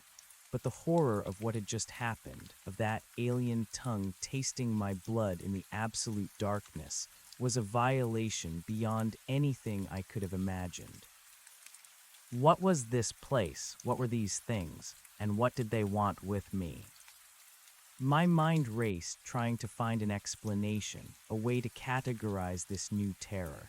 A dog, a wolf, but no animal behaved like this, so silently, so deliberately, so intimately. And the whispers. No, this was another impossible thing, another piece of the unraveling reality, a new layer to the nightmare. I pulled my hand away, pressing it tightly against my chest, as if I could protect myself from this unseen, unknown threat. My body was shaking so violently that I could barely control my limbs. The cold seemed to deepen, cutting through me, no longer just a physical sensation, but an emotional one, reflecting the icy grip of despair that had taken hold. I knew with a terrifying certainty that I was not meant to survive this. The creature, the snow, the old man, this new, unseen thing that had tasted my blood, they were all part of a grand, terrifying design, and I was merely a pawn in their game. My journey had ended here, by this abandoned SUV, just as the old man had said for the others. But a stubborn spark, a tiny ember of defiance, still flickered within me. I was a survivor. I had faced worse, battled through difficult times. Not like this, not supernatural horrors, but I had always found a way. I couldn't give up, not yet. I forced myself to sit up, leaning heavily against the cold metal of the SUV. My breath was ragged, coming in shallow gasps. My head throbbed, and my vision swam in the inky blackness. I needed light, I needed warmth, I needed a plan. I fumbled again for my headlamp, shaking it, pressing the button repeatedly, hoping for a miracle. Nothing. Dead. My hands moved to my pack, searching for anything else. My small emergency candle, my matches, my tiny, compact stove, anything that could provide heat, light, a sense of control. My fingers, numb with cold and fear, finally closed around the smooth, hard cylinder of the emergency candle, and then the small, plastic box of waterproof matches. With trembling hands, I tried to light one. The first one snapped, useless. The second one, my fingers fumbling, struck against the box, a tiny spark briefly illuminating the surrounding darkness before dying. And the third, and the fourth. Frustration, hot and bitter, mixed with my despair. I was too cold, too weak, too clumsy. I couldn't even light a match. Tears, hot and stinging, welled in my eyes, tracing cold paths down my already frozen cheeks. I was going to die here, alone, consumed by this impossible alien wilderness. I closed my eyes, a wave of profound exhaustion washing over me. I just wanted to sleep, to escape the cold, the fear, the relentless horror. But then the whisper came again, right beside my ear, soft, distinct, and this time it was clear. Warmth comes from within. My eyes snapped open. I turned my head sharply, trying to see, to locate the source of the voice, but there was nothing, only the absolute darkness and the cold. The voice hadn't been the raspy whisper of the tall figure, nor the gravelly rumble of the old man. This was different, younger somehow, and it carried an undertone of something, not malice, not curiosity, but understanding. Warmth comes from within. The words resonated deep within me, cutting through the fog of my despair. It was cryptic, yes, but it wasn't a threat. It was an instruction, a hint. Warmth from within, what did that mean? Spirit, resolve, or something more literal? My mind, still fractured, began to piece together fragments. The dry snow, the vanished stream, the inertness, and the creature, the cold it radiated. If warmth came from within, then perhaps the cold came from without, from them. I pushed myself up, a sudden surge of adrenaline, not from fear, but from a desperate, nascent hope. A puzzle, a riddle, maybe there was a way. I fumbled with my pack again, my fingers clumsy, but driven by a new purpose. What did I have that could generate warmth? My stove, but I needed water for that and fuel. My emergency rations, but I needed the stove. Then my hand brushed against something else, my camera bag. Inside, nestled amongst my lenses, was a hand warmer, one of those chemical heat packs. I always carried a few just in case. My heart leaped. It was a long shot, but it was something tangible. I pulled it out, tearing open the foil packet with trembling fingers. The small, soft pouch, when exposed to air, was supposed to generate heat through a chemical reaction. I shook it vigorously, willing it to work.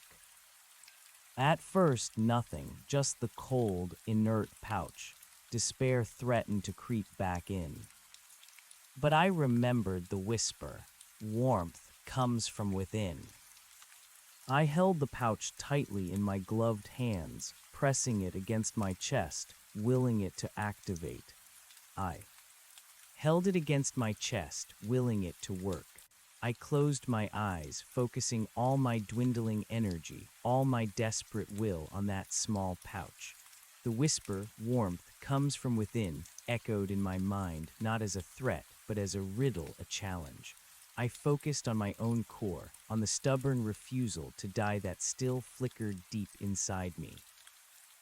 And then a faint, almost imperceptible warmth blossomed in my hands. It was subtle at first, barely a hint of heat against the biting cold, but it was there. I squeezed the pouch tighter, shaking it again, urging the chemical reaction to accelerate. Slowly, agonizingly, the warmth intensified, a fragile, blessed ember against the overwhelming chill. It wasn't much, but it was something. It was a start. A tiny spark of defiance ignited within the despair. I had warmth, not a lot, but enough to hold onto, enough to think, even if only for a few precious minutes. I pressed the hand warmer against the cut on my hand, then against my neck, then against my chest, trying to send its meager heat into my core. My teeth still chattered, my body still shivered violently, but the edge of the cold softened, just enough to allow a sliver of clarity to penetrate the fog of hypothermia. I was by the abandoned SUV. My car was gone. My headlamp was dead. My map was useless. My GPS, though still displaying coordinates, felt like a relic from a different dimension. The old man, the creature, the unmelting snow, the vanishing stream, the impossible cairn, it was all real, and I was in the middle of it. Warmth from within, the whisper had said, and I had found a physical manifestation of it, but it also spoke to something deeper, something vital, the will to survive. I couldn't give up, not here, not now. My immediate priority was shelter. The abandoned SUV, though menacing in its implications, was my only option.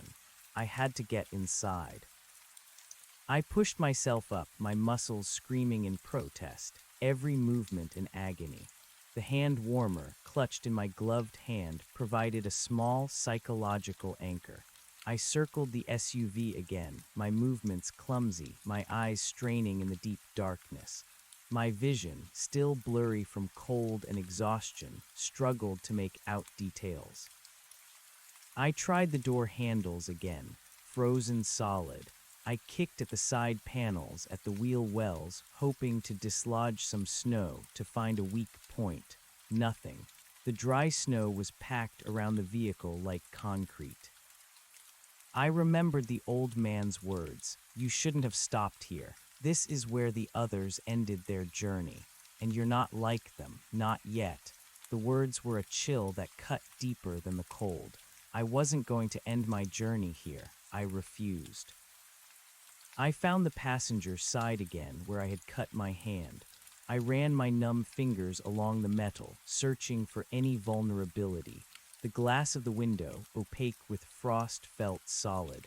But then my fingers brushed against something. Not glass, a seam, the edge of the window frame, perhaps. I fumbled in my pack for my multi-tool, my fingers numb and clumsy. It was a small, heavy piece of metal, a last resort for many things. I extended the small pry-bar attachment. With painstaking effort, I began to chip at the ice and snow around the window frame, using the pry-bar like a miniature ice pick. It was slow, agonizing work, my breath fogging in the frigid air. The hand warmer, tucked inside my glove, offered a meager comfort, but my exposed fingers quickly grew numb again. Minutes stretched into what felt like hours. My shoulders ached, my arms burned, but I kept going, driven by a desperate, stubborn refusal to yield. Chip, pry, scrape. The dry snow, unlike wet snow, didn't melt or give easily. It was crystalline, hard, almost like rock. Finally, with a soft crack, a small section of the seal around the window broke. Not the glass itself, but the frozen rubber gasket that held it in place. A sliver of cold air, even colder than the outside, rushed in from the interior of the SUV. I redoubled my efforts, prying and scraping. Slowly, painstakingly, I managed to create a small gap, enough for my fingers to hook around the edge of the window itself. With a grunt of effort, I pulled. The window, stiff with ice, groaned in protest, but it gave slightly. I pulled again, harder this time, bracing my feet against the side of the vehicle. With a protesting screech of metal and a shower of dry snow, the window slowly, grudgingly, lowered a few inches. A wave of frigid air, stale and dust-laden, wafted out, but it was an opening, a way in. I widened the gap enough to squeeze my body through, an awkward, painful maneuver with my pack still on. I scraped my hip, my knee, my shoulder, but I didn't care. I was inside. I collapsed onto the passenger seat, gasping for breath, the small hand warmer still clutched in my hand. The air inside the SUV was still bitterly cold, perhaps only a degree or two warmer than outside, but it was still. No swirling snow, no biting wind. It was shelter. I quickly unzipped my pack, fumbling for my small emergency candle and the waterproof matches. My fingers were still stiff, but the small victory of getting inside had given me a renewed focus. The match scraped, failed, again, failed. The fifth match finally caught, a tiny, sputtering flame. I carefully cupped it, protecting it from any stray drafts, and touched it to the wick of the emergency candle.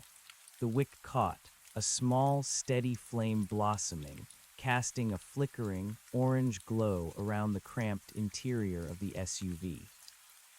The light was a profound comfort, pushing back the absolute darkness that had pressed in on me. I scanned the interior. It was a mess, years of neglect. Dust, old leaves, and a thin layer of the impossible dry snow covered everything. The seats were torn, the dashboard cracked. A thick layer of frost coated the inside of the windows.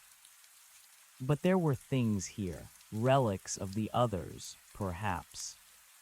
On the floor, half buried under snow and detritus, I saw a tattered blanket, a faded plaid pattern. Next to it, a rusty thermos, a few empty water bottles, and a crumpled, moldy map, not a topographical map, but a road map, yellowed with age. I reached for the blanket first, pulling it out. It was thin, stiff with cold and dirt, but it was wool. I shook it, sending up a cloud of dust and snow, and wrapped it around my shoulders, tucking the hand warmer inside, pressing it against my chest. The combined warmth, though still insufficient, was a potent psychological boost. Next, I picked up the thermos. It was empty, but the discovery of it prompted a desperate need for water.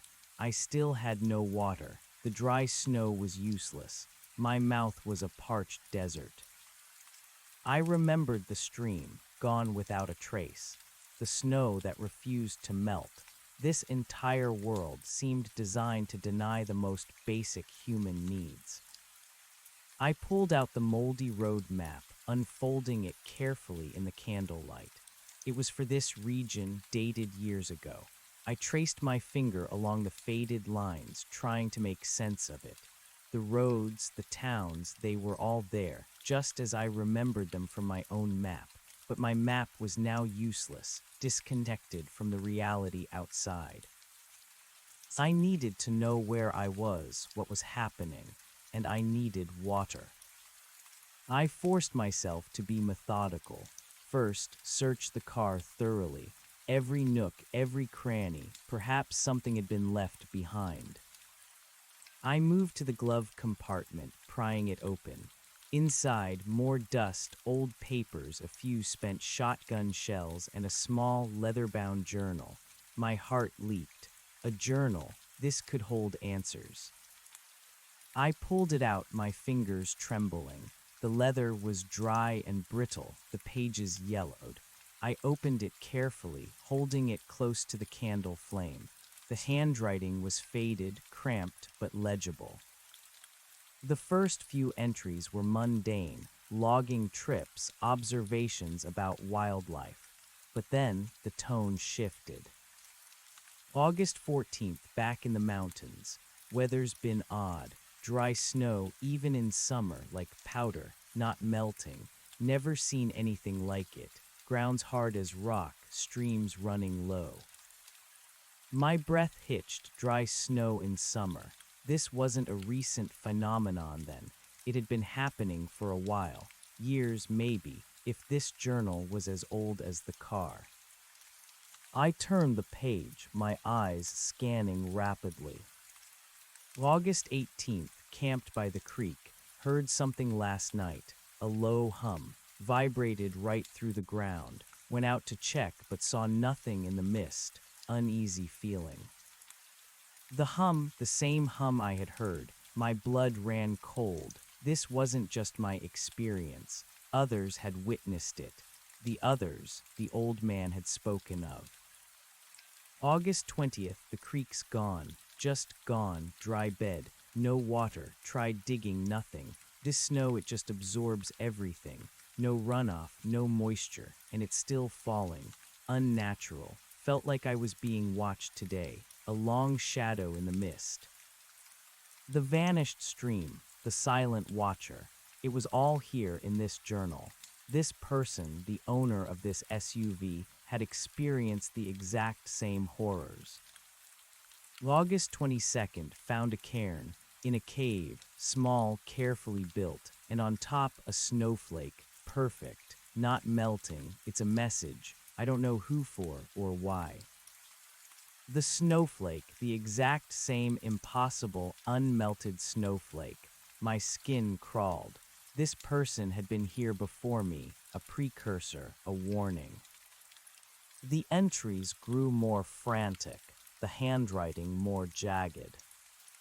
August 25th saw it, the shape, tall, dark, moving in the snow. Not an animal, not human. Felt a coldness, a dread. It's watching. It knows I'm here.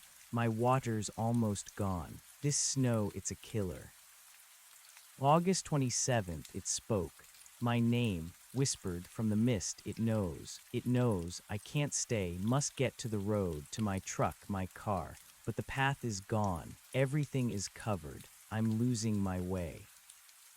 My name, the creature had spoken my name. It was not a random encounter. It was specific, targeted, and this journal confirmed it. The same sequence of events, the same escalating horror. August 29th, my truck is here, but it's not mine, this old Explorer, not my truck. Where is my truck? This isn't right. The road, it's not the road. I'm trapped. It's playing with me. They're playing with me. The old man, he said I couldn't leave. He knows he's part of it. The old man, he had mentioned the old man. My throat tightened. This is where the others ended their journey. The old man had known this person, had seen their fate, and now he had seen mine. The journal ended abruptly. The last entry was half-written, a frantic scrawl. August 30th, they came for me. The ones with the whispers, the ones who taste. They're here. My blood, it feels cold. My breath hitched again. The ones who taste. The warm, wet lick against my wound. The faint, metallic scent. My blood. This was the same thing. This person had experienced it all, right up to the very end. I slammed the journal shut, a wave of nausea washing over me. This wasn't just a coincidence. This was a pattern, a repeating nightmare, and I was now the latest victim in this horrific cycle.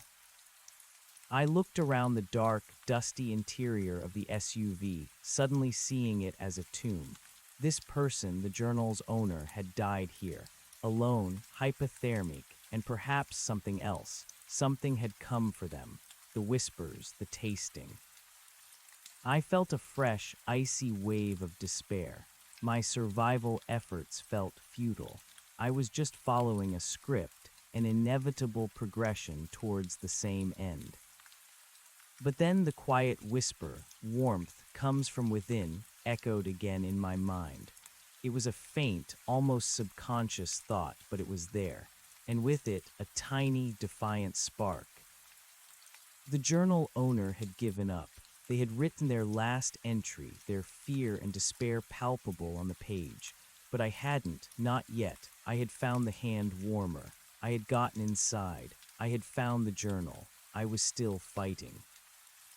What if not yet meant I had a chance to break the cycle? What if warmth from within was a hint to resist the cold, not just physically, but emotionally, to not let the despair consume me? I took a deep, shaky breath, trying to steady my racing heart.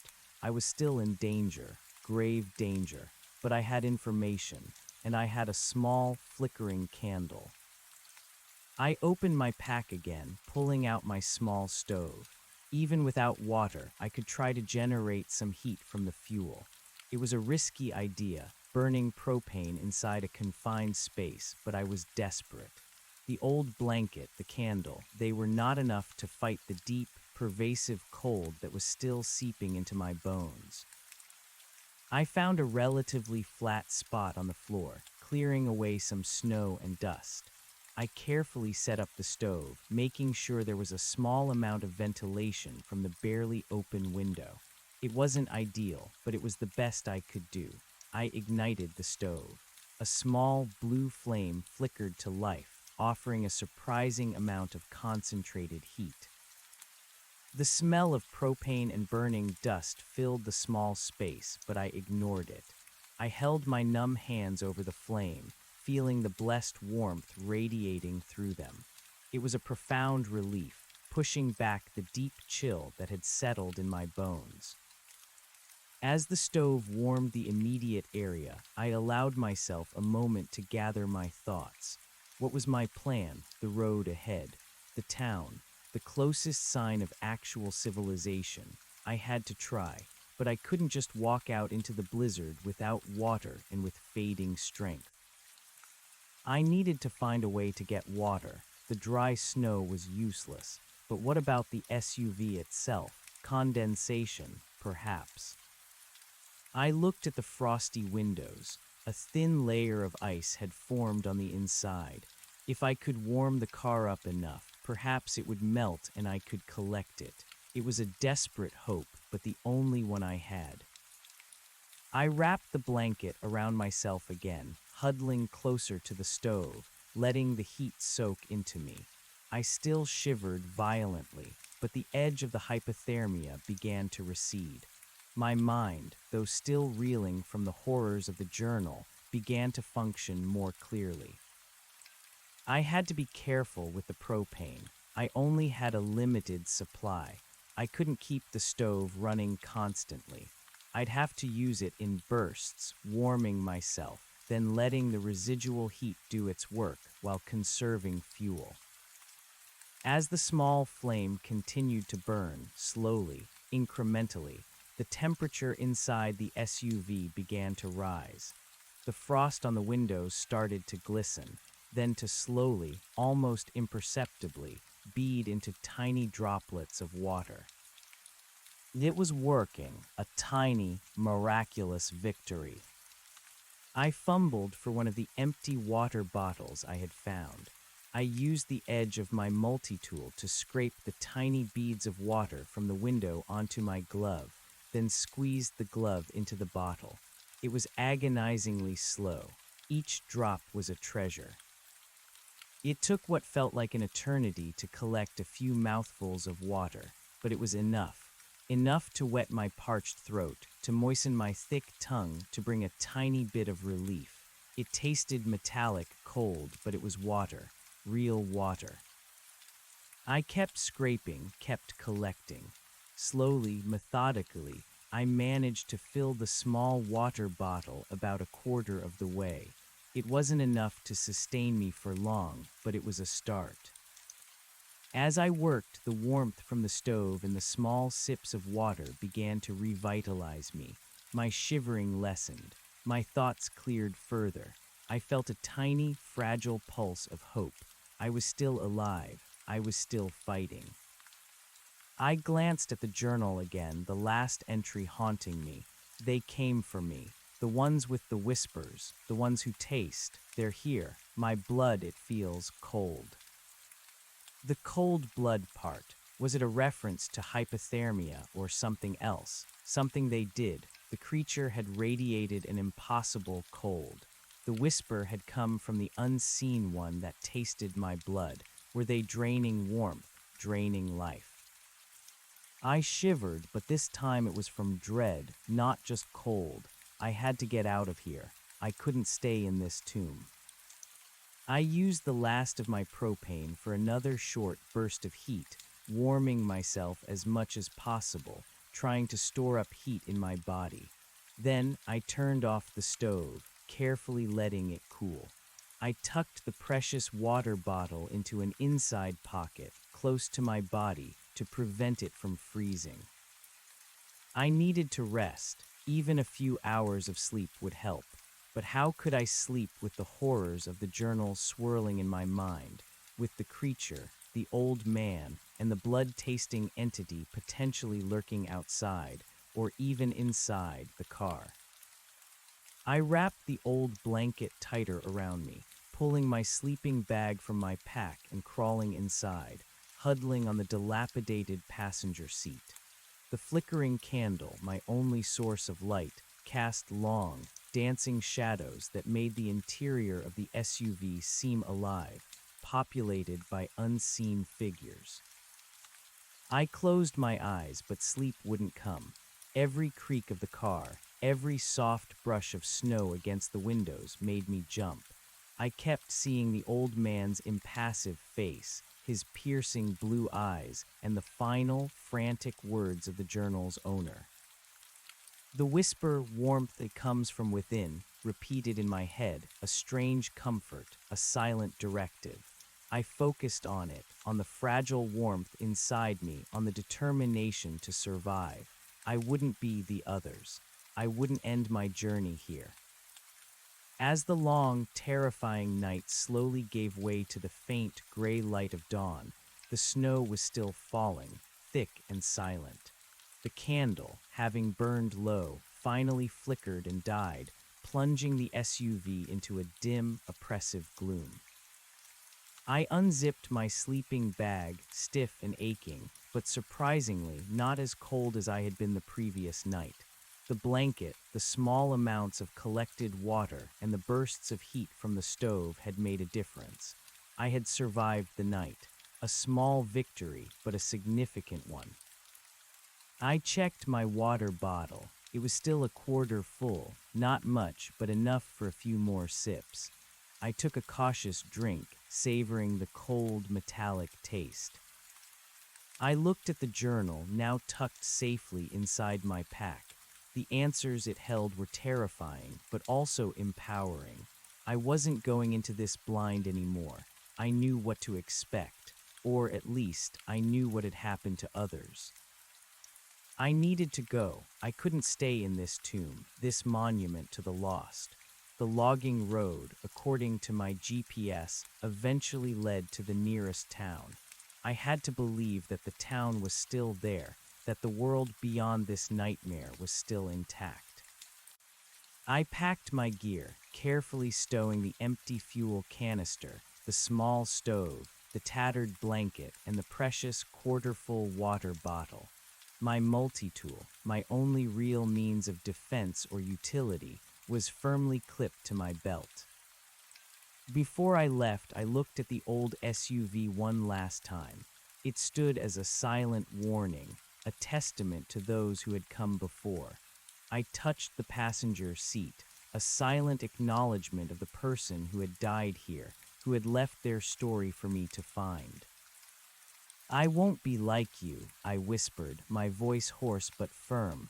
"I'll make it out." Then I squeezed back through the partially opened window, dropping onto the deep, dry snow outside. The cold hit me immediately, but it felt less overwhelming now. I had a plan, I had a direction, and I had a stubborn, desperate will to live. My GPS still showed me on the logging road, about 10 miles from the nearest town. 10 miles of this impossible snow, of silent dread, of unseen watchers. I started walking, one foot in front of the other, focusing on the numbers on my screen on the path ahead. The dry snow crunched beneath my boots, a familiar, unsettling sound. The world was still a silent, swirling canvas of white and gray. Hours passed in a monotonous, fear-fueled march. The snow continued to fall, relentless. My legs ached, my shoulders burned, but I pushed on, driven by the journal's words, by the old man's warning, by the whispered warmth that comes from within. My water ran dangerously low again. I rationed it, tiny sips to moisten my mouth. My headlamp was still dead, forcing me to rely on the faint, diffuse light of the eternally overcast sky. Then late in the afternoon, though the gray light never truly brightened, I saw something. A subtle change in the landscape. The trees seemed to thin out, the undergrowth less dense, and the road, though still buried under snow, felt wider, more established. Hope, a fragile, persistent flicker, urged me forward. And then another sound, distinct from the crunch of my boots from the silent fall of snow, a faint, distant thrumming. My heart leaped. It wasn't the deep, ominous hum of the creature. This was different, a mechanical sound, like an engine, faint, almost imperceptible, but there. I stopped dead, straining my ears. The thrumming grew slightly louder, then faded, then returned. It was intermittent, like something struggling or operating with difficulty. It sounded like a snowmobile. A surge of adrenaline, pure and unadulterated, coursed through my veins. A snowmobile, that meant people, rescuers, civilization. Hello, I screamed, my voice raw, but filled with a desperate, newfound strength. Hello, over here. I waved my arms frantically, hoping to catch their attention. The thrumming grew a little louder, a little steadier. It was coming closer. I stumbled forward, pushing through the deep snow, desperate to reach the source of the sound.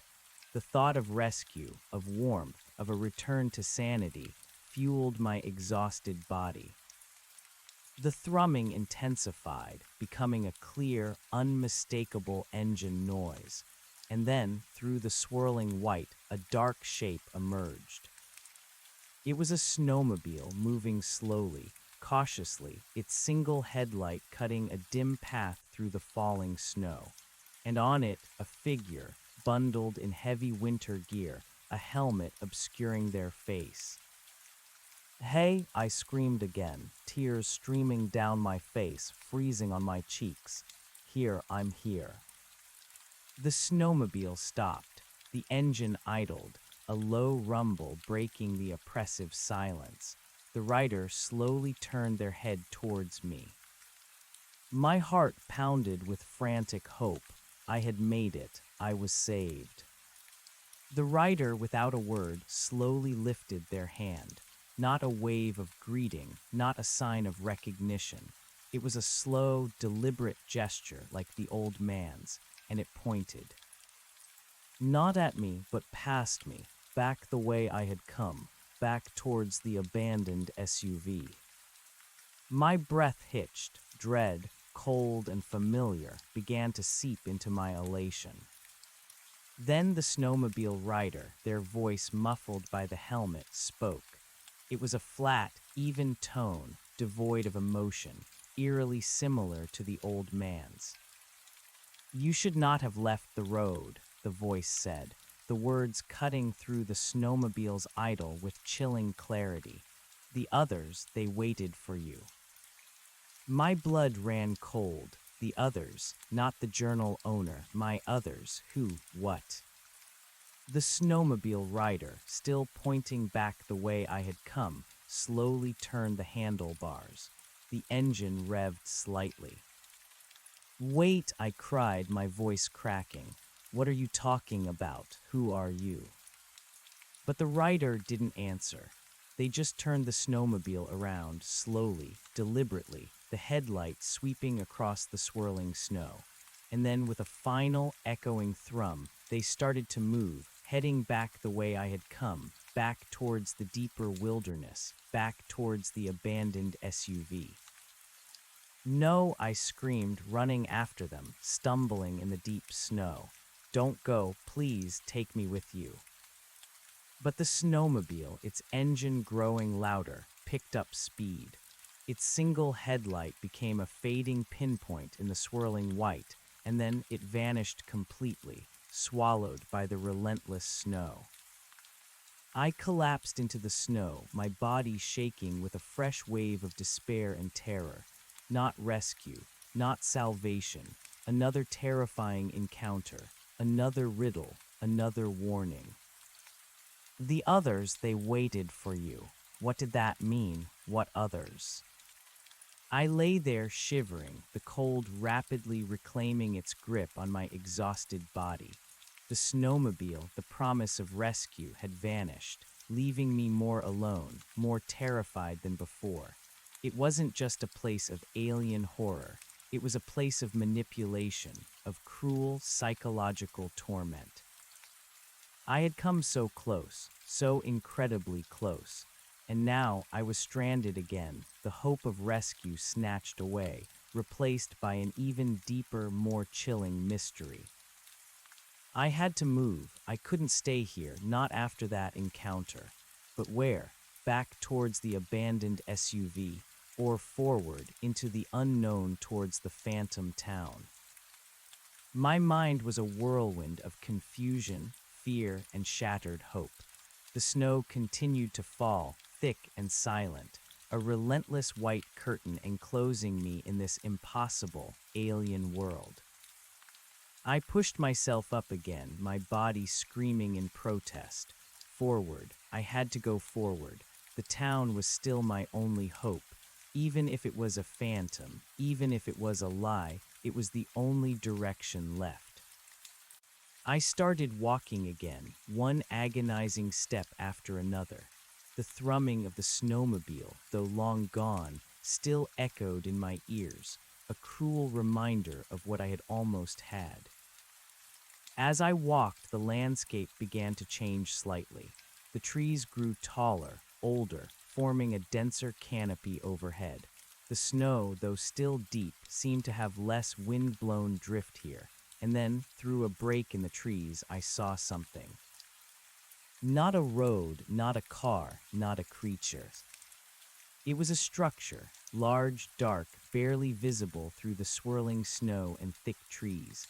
Rectangular, imposing, almost like a massive, abandoned warehouse. But it was made of rough-hewn dark stone, impossibly old, covered in a thick layer of the dry snow, its edges softened, almost swallowed by the white. It was unlike anything I had ever seen in these mountains. Too large for a cabin, too ancient for a modern building, and it radiated a palpable sense of stillness, of something profoundly wrong. A new kind of dread, different from the animalistic terror I had felt before, settled over me. This was architectural, deliberate, a monument to whatever alien force governed this land. My GPS, clutched in my numb hand, flickered. Its signal was weakening, the map scrambling, glitching in and out of focus. But before it died completely, a faint, almost imperceptible marker appeared on the screen, directly ahead, right where the structure stood. It was labeled the Threshold. My blood ran cold. The threshold, a gateway, a boundary, a point of no return. The snow continued to fall, silently, relentlessly. The massive, dark structure loomed before me, a silent, menacing presence in the swirling white. It was waiting, and I knew with a terrifying certainty that I had no choice but to approach it. My journey, it seemed, was not to a town, but to whatever lay beyond this impossible, snowbound threshold. The massive, dark structure loomed, a silent, menacing presence in the swirling white. It was waiting, a monolith of ancient stone, impossibly old, its edges softened by layers of dry snow. My GPS, clutched in my numb hand, flickered one last time, displaying the threshold before the screen went blank, plunging me back into the absolute uncertainty of this impossible world. I stood there trembling, the cold radiating not just from the snow-laden air, but from the very edifice before me.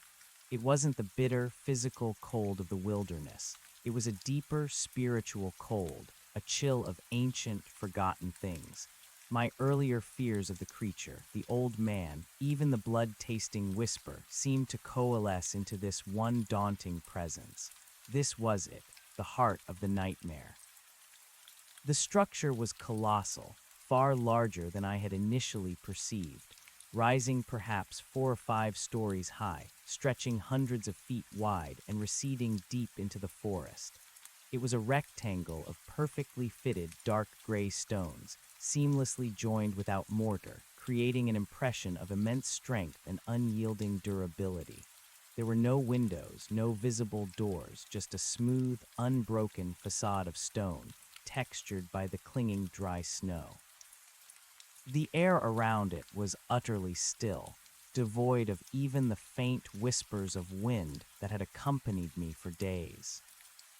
A profound silence emanated from it, a silence so complete it felt like a pressure against my eardrums, muffling even the crunch of my own boots in the snow. It was a silence that spoke of eons, of secrets held captive within its stone walls. My breath plumed in the frigid air, each exhalation a cloud of transient life against the unyielding death of this place.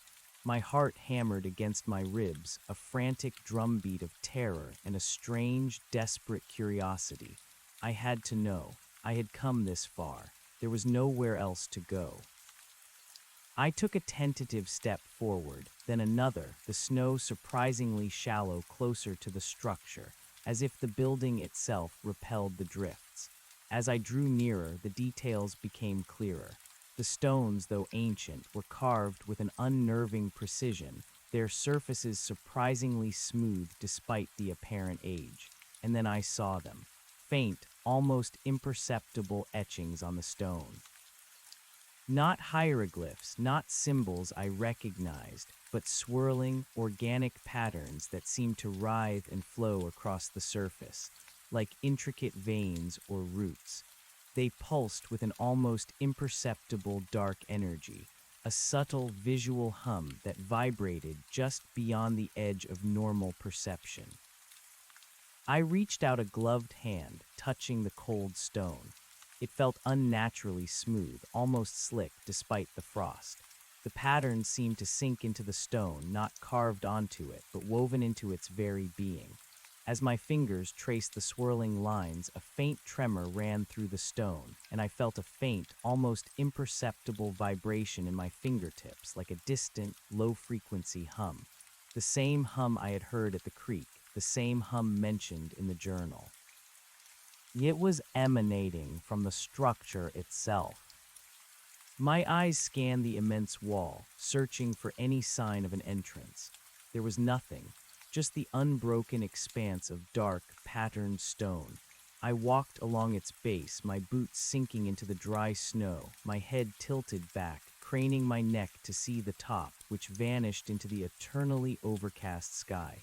The scale was overwhelming, oppressive. After what felt like an hour of futile searching, I came to a corner. The building continued, stretching on, but here the snow was deeper, piled against the stone. As I turned the corner, the wind, which had been absent, suddenly picked up, a low moan that seemed to emanate from the very air itself. It pushed against me, driving snow into my face. And then I saw it, an opening. Not a door in the conventional sense, but a rupture, a jagged tear in the otherwise seamless stone, as if the mountain had been split open. It was a narrow, dark fissure, perhaps 6 feet high and 3 feet wide, just large enough for a person to squeeze through. The edges were rough, uneven, yet strangely polished, as if something enormous had been forced through it repeatedly. No light emerged from within, only absolute, impenetrable darkness. A cold dread gripped me, tightening its icy tendrils around my heart. This wasn't an invitation, it was a wound, a mouth, and it was beckoning me. I stood before it, hesitating. Every instinct screamed at me to turn back, to run. But where to? Back to the abandoned SUV. Back to the silent judgment of the old man. Back to the snowmobile rider's cryptic warning. There was no back in this place, only forward into the unknown.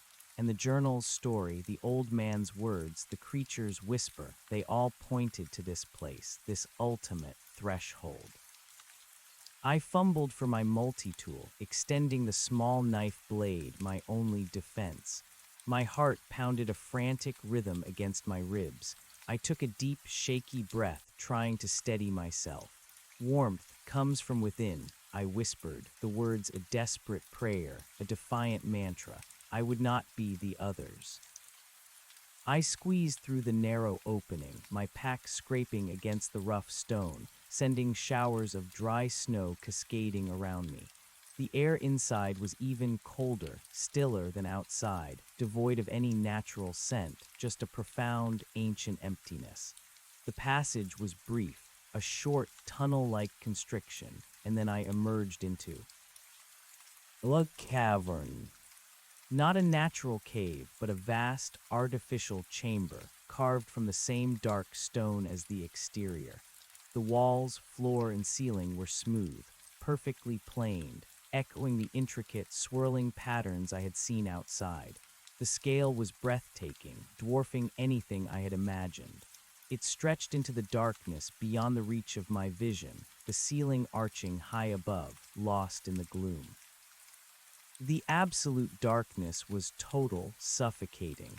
My headlamp was dead, my candle burned out. I was blind.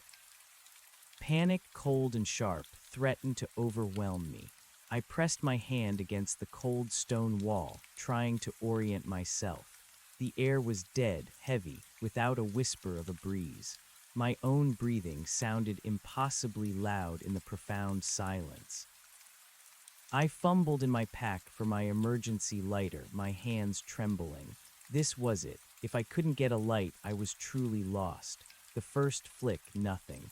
The second, a tiny spark, quickly swallowed. I tried again, my numb fingers clumsy. On the fifth try, a weak, sputtering flame blossomed. It was barely enough to illuminate my immediate surroundings, casting long, dancing shadows that stretched and warped the already unnerving architecture. But it was light, a precious, fragile sliver of defiance against the suffocating dark. The chamber was immense, far larger than any underground space I had ever seen, save for actual caverns. The walls were not just smooth, but seemed to shimmer faintly in the lighter's weak glow, as if infused with a subtle internal luminescence that was almost completely suppressed. The swirling patterns were everywhere, stretching endlessly, converging and diverging, creating an almost hypnotic effect. And in the center of the chamber, directly before me, stood another cairn. Not the small, rough pile of stones I had seen by the vanished stream. This was different, larger, more refined, composed of the same dark, smooth stone as the chamber itself, each stone perfectly placed, tapering to a point at its apex. And on top, resting perfectly, was another snowflake, a perfect, unblemished six-pointed star, radiating the same impossible, ethereal white light. It glowed faintly, a beacon in the oppressive darkness, its light not warm but purely visual, a cold, silent luminescence. It was a monument, a shrine. As I stared at the snowflake, a faint memory stirred, a dream, a vision, the tall, dark figure, its impossible cold, and the whispers. My lighter, its fluid almost exhausted, flickered, then died, plunging me into absolute darkness once more. But this time I wasn't completely blind. The snowflake on the cairn now seemed to glow brighter, its faint, cold light providing a barely perceptible outline of the chamber, of the cairn itself. It was enough to see, to not be utterly consumed by the black. I moved towards the cairn, slowly, cautiously, my boots crunching softly on the stone floor, the sound echoing strangely in the vast silence. As I approached, the glowing snowflake seemed to pulse, a faint, rhythmic thrumming now palpable in the air, vibrating through the floor and into my bones. It was the same hum, amplified, intensified. I reached the cairn, its cold stone brushing against my fingers. I could feel the hum emanating from it, a silent song of ancient power. I looked at the snowflake, so delicate, so perfect, yet so utterly out of place. It was beautiful, terrifyingly so, a symbol of everything that was wrong with this world. And then I heard it, a faint whisper. Not the raspy voice of the tall figure, not the clear, young voice from the snow, but a chorus. A multitude of voices, soft and indistinct, seemingly emanating from the very walls of the chamber, from the stone itself. They intertwined, a cacophony of gentle, barely audible sounds, like the rustle of forgotten memories of lost souls. They wait, the whispers seemed to say, or perhaps I imagined it. They watch the threshold. My heart pounded. This was where the others ended their journey. This was where the journal's owner had been heading, perhaps, before being consumed by the ones who taste. I felt a sudden, inexplicable urge to touch the snowflake. It called to me, a silent, magnetic pull. Despite the chilling implications, despite the inherent danger, I reached out my hand. My fingers brushed against its crystalline surface. It was cold, incredibly cold, but not freezing in the way ice was. It was a dry, inert cold, like the snow outside. As my fingers made contact, the snowflake pulsed with a brighter, more intense light, and the humming intensified, vibrating through my entire body, making my teeth ache. And then a flash. Not of light, but of sensation. A rush of images, fragmented, fleeting, bombarded my mind. I saw the old man, not as he was, but younger, much younger, standing before a similar cairn, his face filled with awe, not the blank impassivity I had witnessed. He was placing a snowflake on the cairn, his hands trembling. And then he looked up, his eyes widening in terror, as a tall, dark shadow fell over him, stretching from the impossible heights of the chamber. Then the journal owner, frantic, desperate, huddled in the SUV, scribbling in their journal, their face gaunt with fear and thirst. They were bleeding, their hand pressed to a wound. And then a whisper close to their ear and an unseen lick, and their eyes, wide with horror, turned glassy, losing their light. Then other faces, many faces, men, women, young, old, all lost, all desperate, all with that same look of dawning terror, of a truth too terrible to bear. They were hiking, driving, walking, each finding themselves lost, each stumbling into the impossible snow, each experiencing the same sequence of events. The vanished stream, the hum, the tall, dark figure, the whisper, the tasting. And then their faces grew cold, their eyes empty, their bodies still, gradually fading, becoming one with the swirling patterns on the stone walls, their forms dissolving into the very fabric of the threshold. They became the patterns. They were the whispers.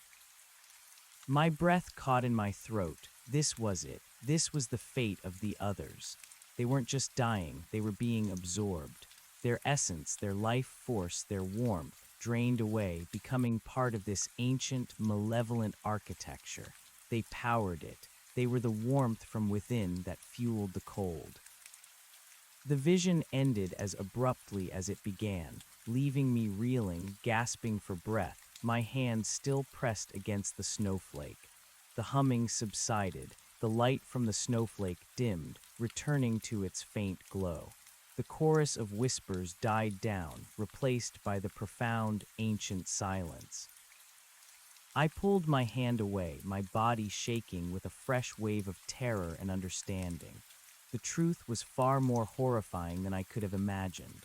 This wasn't just a place that killed, it consumed, it assimilated, it harvested. And the old man, the snowmobile rider, they weren't just witnesses, they were part of it. The old man, a willing participant, perhaps. The snowmobile rider, a kind of shepherd, guiding new victims to the slaughter. Warmth comes from within. The whisper from the blood-tasting entity now took on a horrifying new meaning. It wasn't an instruction for me to find my own warmth, but a statement of their purpose. They sought the warmth within me, my life force, my essence.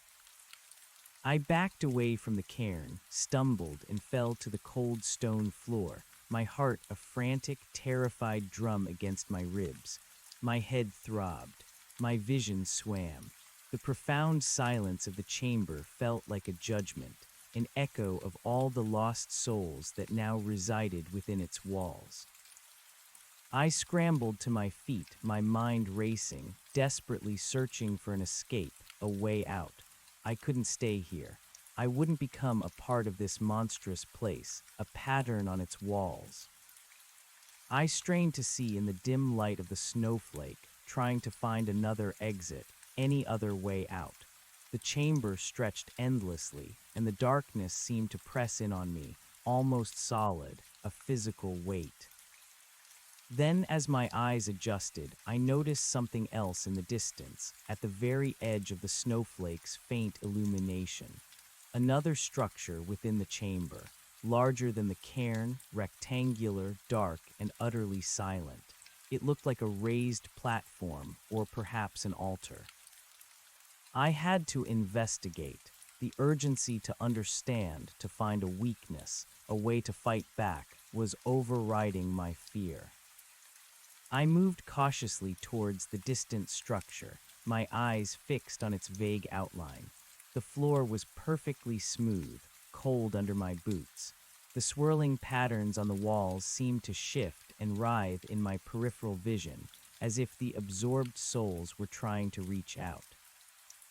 As I drew closer, the platform resolved itself. It was indeed a raised altar, perhaps 10 feet long and 5 feet wide, elevated about 3 feet off the floor. It was made of the same dark, smooth stone etched with the same unsettling patterns, and on its surface something lay, something long and slender, almost human-shaped. My blood ran cold. I approached with extreme caution, my heart hammering.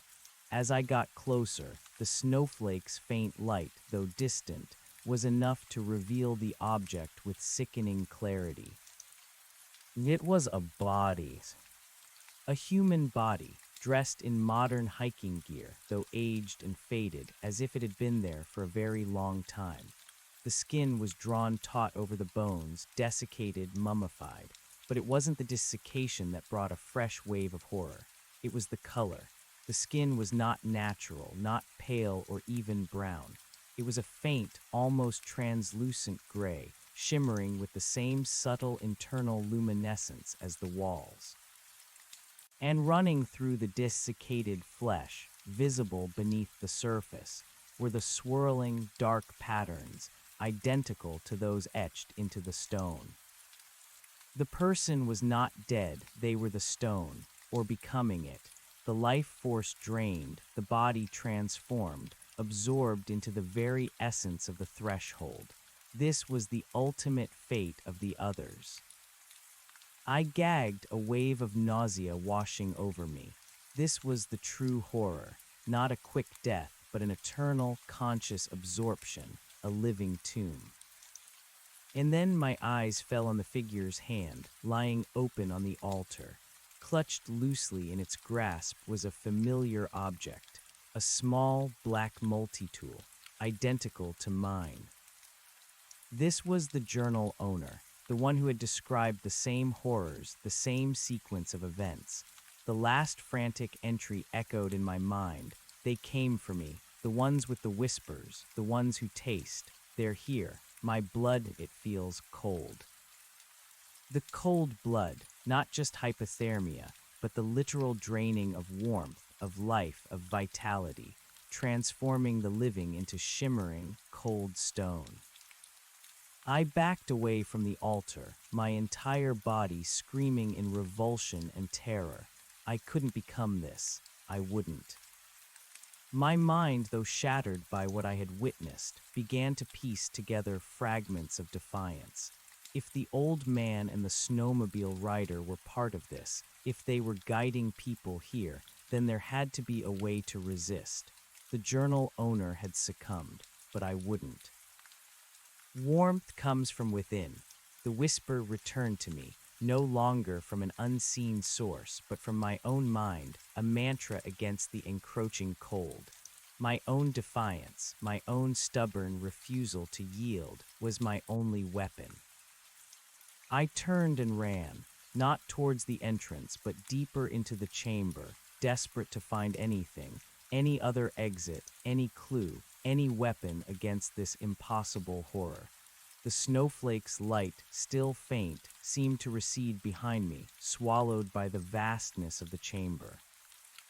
My boots pounded on the smooth stone floor, the sound echoing eerily in the silence. The swirling patterns on the walls seemed to writhe and shift, and the chorus of whispers intensified, a faint, murmuring cacophony that seemed to follow me. I ran until my lungs burned, until my legs screamed in protest, until my vision blurred in the gloom. I stumbled, fell, and scrambled back up, pushing myself forward, driven by the horrifying image of the mummified figure on the altar. Suddenly, the floor beneath my feet changed. It became rougher, uneven.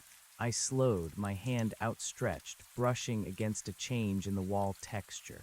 The smooth, patterned stone gave way to something else. Rough-hewn, natural rock, a natural cave system. My heart leaped, a possible escape, a way out of this artificial nightmare. I fumbled for my multi-tool, extending the pry-bar attachment. Even in the absolute darkness, the change was palpable. The air was different here, slightly colder, with a faint, earthy smell, distinct from the sterile emptiness of the chamber. I moved forward cautiously, my hands brushing against the rough rock walls. The snowflake's light was completely gone now, leaving me in absolute, suffocating darkness. My only guide was touch and the faint, earthy scent. The passage narrowed, becoming a tight squeeze, forcing me to turn sideways, my pack scraping against the rough rock. But I pushed on, a desperate hope fueling my exhausted body. Then the passage opened up again into another chamber. This one was entirely natural, a vast, dark cavern, its ceiling lost in the blackness. The air here was damp, heavy, and carried the faint, unmistakable scent of sulfur. My stomach clenched. Sulfur, volcanic activity, geothermal vents. This was a sign of natural warmth, natural energy, something that could fight the pervasive cold of the threshold. I took another step into the cavern, and my foot slipped on something wet and slick. I fell, my hand instinctively reaching out to catch myself. My fingers plunged into a pool of warm water. Warm, actual warmth, not the chemical heat of the hand warmer, not the concentrated flame of the stove, but natural, living heat. I scrambled up, dragging myself to the edge of the pool. The water was surprisingly warm, almost hot, steaming faintly in the frigid air. It was a geothermal pool, a natural wonder, and it was here, within this place of cold and death. A wave of profound relief washed over me, so potent it almost brought me to my knees again. Water, warmth, salvation. I dipped my hands into the pool, letting the heat soak into my numb fingers, my aching wrists. It was a blissful sensation, chasing away the deep chill that had settled in my bones. I splashed the water onto my face, savoring its warmth, its life. And then I realized something. The water was also flowing, a faint, almost imperceptible current. This wasn't a stagnant pool, it was a stream, a warm, underground stream snaking its way through the cavern. A stream, not vanished, not absorbed, but flowing, living, defiant. The opposite of the horror outside. I drank greedily, cupping the warm water in my hands, swallowing it down in huge gulps. It tasted clean, slightly mineral, but pure, real water, life-sustaining water. My body began to warm from the inside out, the water soothing my parched throat, revitalizing my exhausted muscles. I could feel my strength returning, slowly, incrementally. I sat by the stream, letting its warmth envelop me, listening to the gentle gurgle of the water, a stark contrast to the oppressive silence of the threshold. This was a sanctuary, a refuge. But how long could it last, and where did the stream lead? I knew I couldn't stay here forever. This was a temporary respite, not an escape. The threshold was still out there, waiting, watching. The old man, the snowmobile rider, the ones who tasted, they were still a threat. I decided to follow the stream. It was my only lead, my only direction in this new, terrifying underground world. It had to lead somewhere, out, hopefully, or perhaps deeper into the mountain to another mystery. I got to my feet, my body feeling stronger, my mind clearer than it had in days.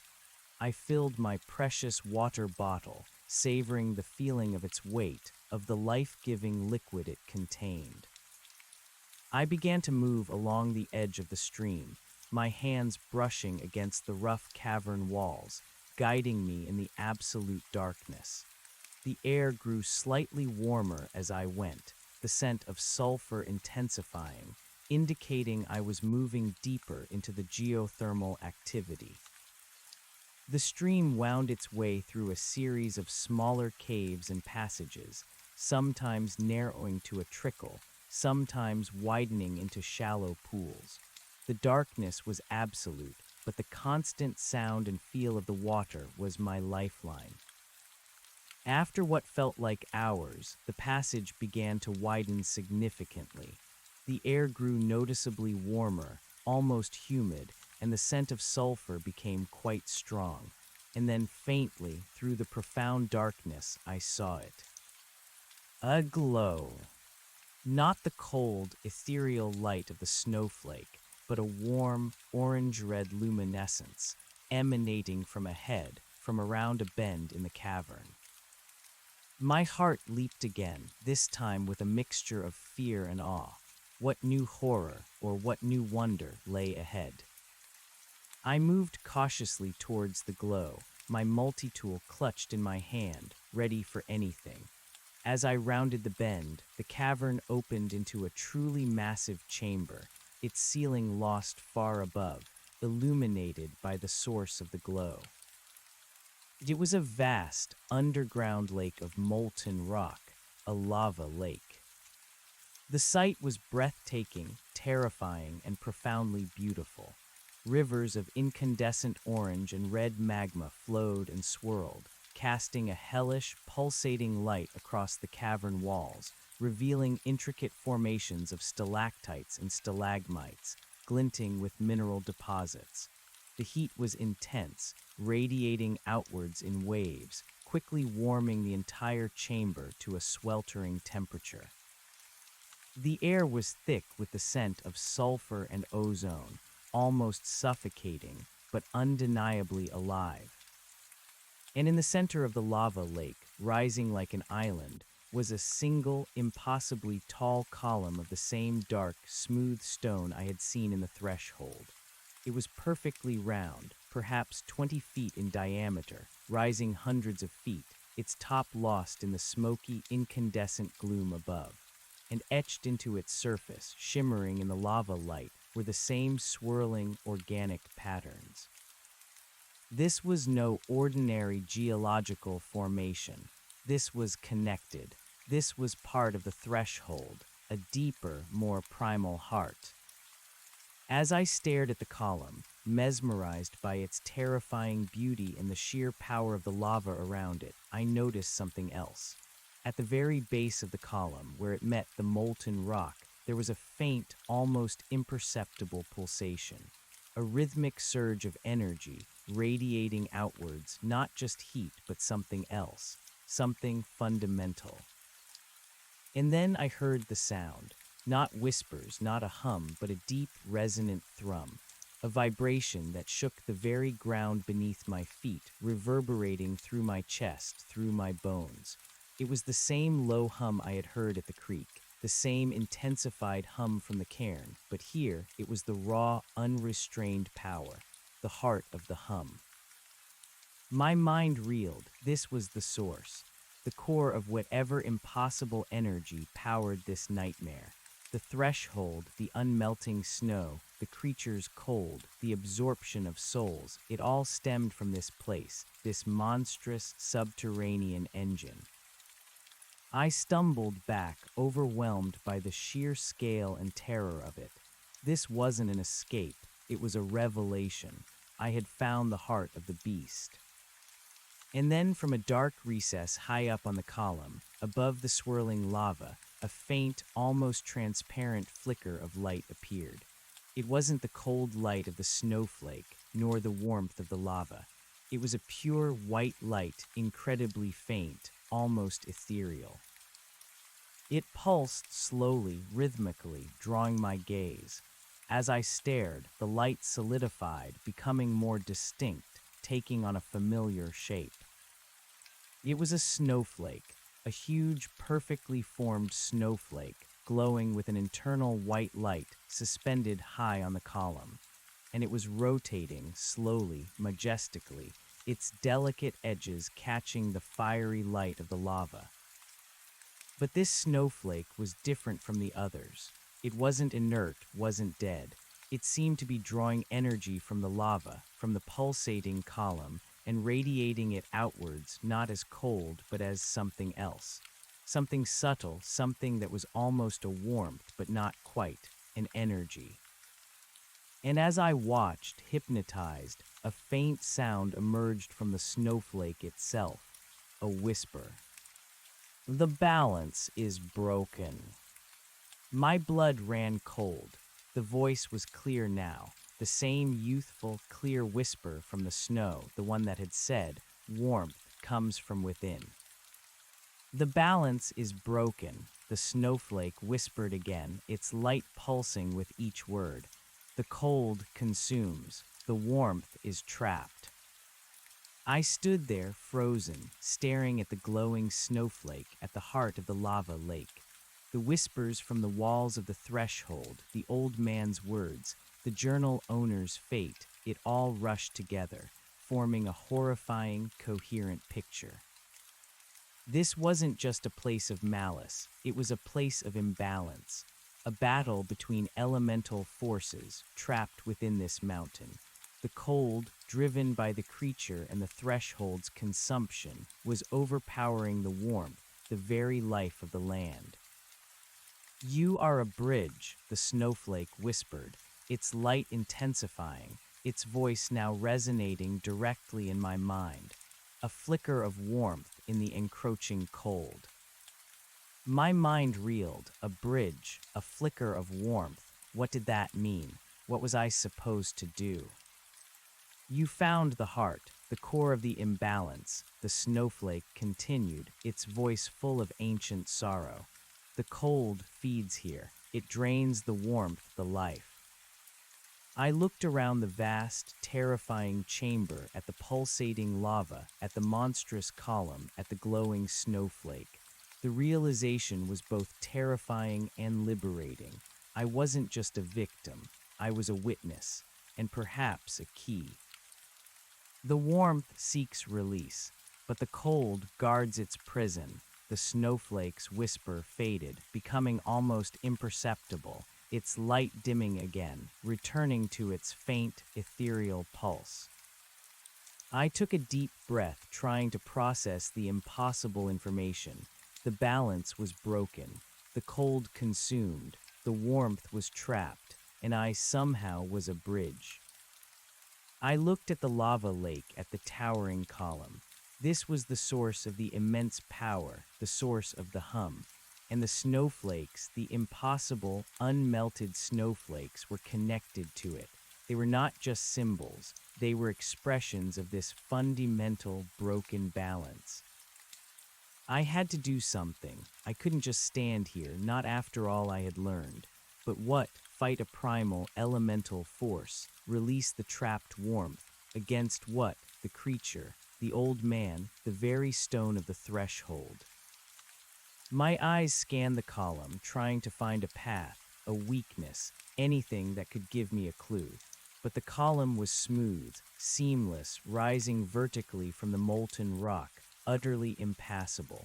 The heat from the lava was intense, making it impossible to approach the base directly. The snowflake high on the column pulsed its faint, ethereal light, as if waiting for me. Suddenly a new thought struck me. The stream, the warm, life-giving stream I had followed, it had to be connected to this. It was a conduit of warmth, flowing through the cold heart of the mountain. I turned back towards the passage I had come from, towards the stream. My purpose was clear, if terrifyingly vague. I had to understand this balance. I had to find a way to tip it, to release the warmth.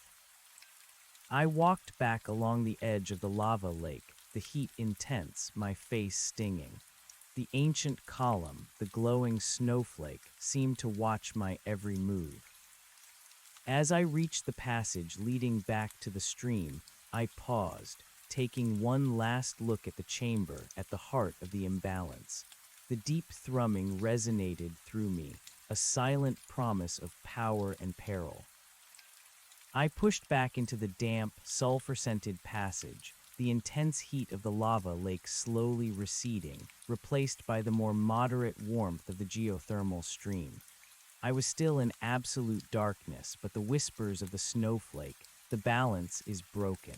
The warmth is trapped, echoed in my mind, a clear, if cryptic, mission statement. I followed the stream again, but this time I paid closer attention, my hands running along the cavern walls, searching for anything. Any change, any clue, anything that could reveal a way to interact with this ancient, elemental conflict. The stream led me back through the winding passages, back to the small, warm pool where I had first found water. I paused there, taking another long drink, feeling the life-giving liquid revitalize me. And then I noticed something in the water, not a rock, not a reflection. It was a faint, almost translucent shimmer just beneath the surface at the very edge of the pool, like a distortion in the water, a ripple that wasn't caused by a current. I knelt, peering closer, my hand reaching out. As my fingers touched the shimmer, it solidified, becoming a single, perfect snowflake. But unlike the ones I had seen before, this one wasn't cold. It was faintly warm to the touch, and it glowed with the same faint, ethereal white light as the one on the column in the lava chamber. A warm snowflake, impossible. I carefully lifted it from the water. It rested in my palm, delicate, beautiful, and radiating a subtle, living warmth. It pulsed faintly, in sync with a rhythmic thrum that I now realized was coming from within the snowflake itself. The warmth seeks release, the snowflake's whisper echoed in my mind again. This was it, a piece of the trapped warmth, a key. But what did I do with it? How could one small, warm snowflake tip the balance against an entire mountain of cold and absorption? I held the snowflake tightly, its warmth a fragile comfort against the pervasive cold of the cavern. I had a piece of the puzzle, I had a mission, and I knew with a terrifying certainty that my journey was far from over. This was only the beginning of understanding the true nature of the threshold and the role I was destined to play within it. I clutched the warm snowflake in my trembling hand, its subtle heat a strange, living counterpoint to the pervasive chill of the cavern. It pulsed with a faint, rhythmic thrum, a silent heartbeat in the profound darkness. The warmth that seeks release, the whisper echoed in my mind, a fragile directive against the insurmountable odds. I had a piece of the puzzle, but the full picture remained horrifyingly obscure. How could this delicate, warm star possibly counteract the monstrous, soul-draining power of the threshold? I sat by the geothermal stream, the warm water lapping gently against my boots, its steam rising in the perpetual gloom.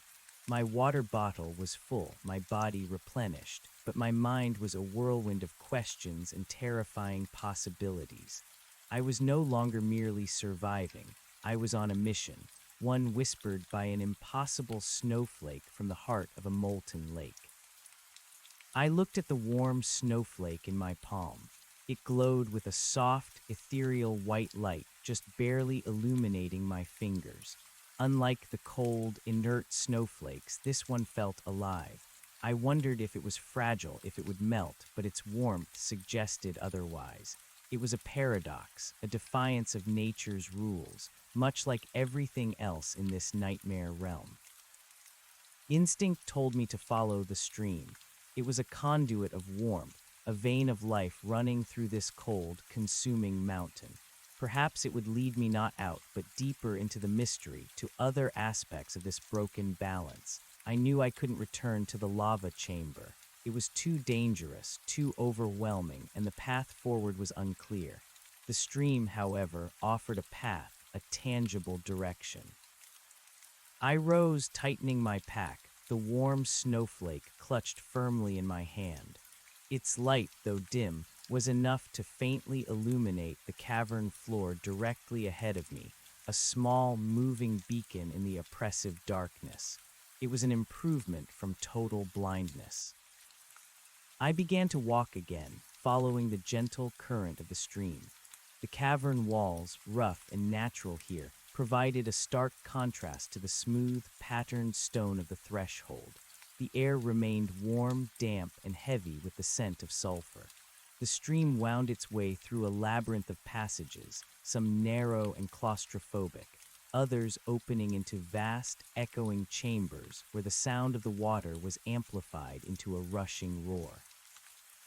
Hours passed in this subterranean world, marked only by the growing ache in my muscles and the diminishing glow of the snowflake, which seemed to slowly fade the further I moved from the lava lake's core. I rationed my warm water, taking small sips, trying to maintain my strength. The deeper I went, the more the natural cave formations gave way to subtle alterations. The rock became smoother, the edges sharper, as if touched by an unseen hand. The swirling patterns I had seen on the threshold's exterior and within its main chamber began to reappear, faint at first, then growing more distinct, woven into the very fabric of the cavern walls. The realization settled in my gut like a cold stone. I was moving back towards, or perhaps underneath, the threshold itself. The geothermal stream, this vein of warmth, was flowing through the heart of the cold. As the patterns on the walls intensified, so did a familiar, low hum. It wasn't the deep, resonant thrum of the lava lake, but the subtler, more pervasive vibration I had felt by the first cairn, the one that had radiated from the SUV. It vibrated through the stone, through the air, into my very bones, making my teeth ache.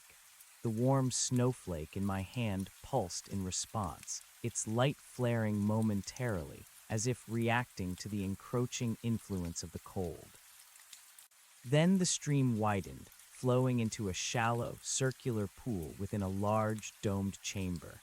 The swirling patterns on the walls here were breathtakingly intricate, glowing with a faint, internal luminescence that finally gave the cavern some tangible light, a dim, unsettling blue-gray.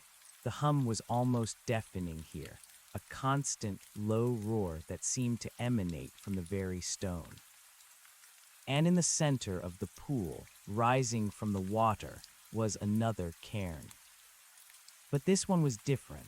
It wasn't just a pile of stones. It was a complex, multi-tiered structure, spiraling upwards, each layer perfectly formed, like a frozen vortex. And instead of a single snowflake, dozens of them rested on its various ledges and apex, each glowing with the same cold, inert white light I had seen on the first snowflake I'd found. They were silent, perfect, radiating a sense of profound stillness, profound cold. The warm snowflake in my hand began to pulse rapidly, its light flickering, its warmth intensifying, almost burning my skin. It seemed to be struggling, reacting to the concentration of cold energy emanating from the other snowflakes. Then from the depths of the patterned walls, the whispers returned. But this time they were clearer, sharper, more insistent. A cacophony of voices, overlapping, intertwined, filled with ancient sorrow and chilling resignation. The warmth fades. The cold deepens. Another joins. The cycle continues. My blood ran cold despite the warmth radiating from my hand. This chamber, this cairn, was a place of power, a collection point for the energy of the cold, fed by the assimilation of the lost. The whispers were the voices of the others, trapped within the stone, their final despair echoing through eternity. I looked at the spiraling cairn, at the multitude of cold snowflakes. They were like trophies, monuments to the triumph of the cold. My own warm snowflake felt like a tiny, defiant ember against a vast, glacial expanse. Release the warmth, the whisper from my snowflake pulsed in my mind, a desperate plea. But how? How could I release it here, in this heart of the cold? I looked from the warm snowflake to the cold cairn, then back again. A sudden, daring thought, born of desperation, struck me. A crazy, reckless idea. What if I wasn't meant to fight the cold snowflakes, but to interact with them, to introduce the warmth to them? I took a deep, shaky breath. This felt like a pivotal moment, a gamble with my very life. I walked towards the spiraling cairn, my boots splashing softly in the shallow pool. The whispers grew louder, more frantic, seeming to coalesce around me, trying to deter me. The hum intensified, a vibrating roar that made the cavern itself feel alive, malevolent. As I reached the cairn, the warm snowflake in my hand glowed with an almost painful intensity, its heat radiating outwards, pushing back against the chilling aura of the cold snowflakes. I could feel a tangible resistance in the air, a spiritual pressure trying to force me away. I hesitated for a moment, my heart pounding like a drum against my ribs. This was madness, but what choice did I have? To retreat was to succumb, to die like the others. I reached out my hand, holding the warm snowflake over the cold cairn. The light from my snowflake pulsed furiously, almost blinding me. The whispers escalated into a chaotic wail, a chorus of despair and indignation. The cold snowflakes on the cairn seemed to dim slightly in response, their ethereal white light flickering. With a surge of defiant will, I brought the warm snowflake down, pressing it gently against one of the cold, inert snowflakes at the base of the spiraling cairn. The moment they touched, an impossible reaction occurred. A blinding flash of pure white light erupted from the point of contact, pushing back the blue-gray gloom of the cavern. The hum, which had been deafening, suddenly sharpened, rising in pitch to an unbearable whine, then abruptly cut off, plunging the cavern into an eerie, ringing silence. The whispers died, replaced by a collective gasp, a sound of shock and awe from the very walls themselves. I staggered back, shielding my eyes. When I lowered my hand, the cavern was transformed. The cold snowflake, where it had touched the warm one, was gone, dissipated, vaporized, and in its place, a faint, almost imperceptible warmth radiated from the stone. The warm snowflake in my hand, however, was still there, still glowing, though perhaps a tiny bit dimmer, its warmth slightly less intense. It had consumed the cold snowflake. It had converted it. A wave of understanding, profound and chilling, washed over me. This wasn't a battle of physical force, it was a battle of essence. The cold consumed warmth, and now the warmth could consume the cold. It was a reversal of the cycle. "You are the key," a whisper, clear and distinct, echoed from the warm snowflake in my hand. It was the youthful voice, now tinged with a fragile hope. The warmth awakens. My purpose solidified. I had to continue. I had to awaken the warmth. I looked at the spiraling cairn, at the dozens of cold snowflakes still resting on its ledges. Each one was a fragment of the consumed, a piece of the broken balance. I took another deep breath, pushing back the lingering shock. My hands were still trembling, but a new resolve surged through me. I would not be another pattern on the wall. I would be the one who broke the cycle.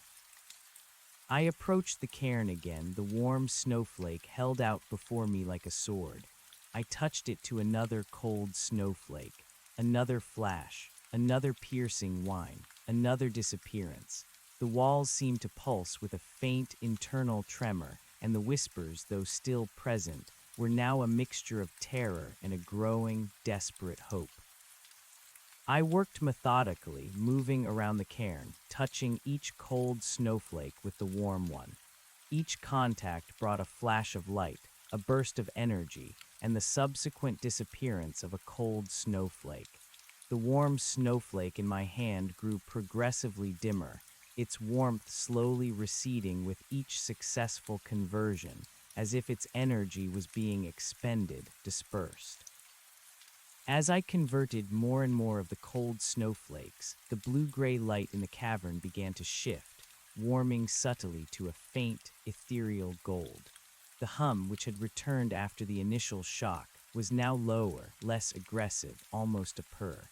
The whispers on the walls were no longer a chaotic wail, but a murmur of awe and a rising, collective exhalation, like a sigh of relief.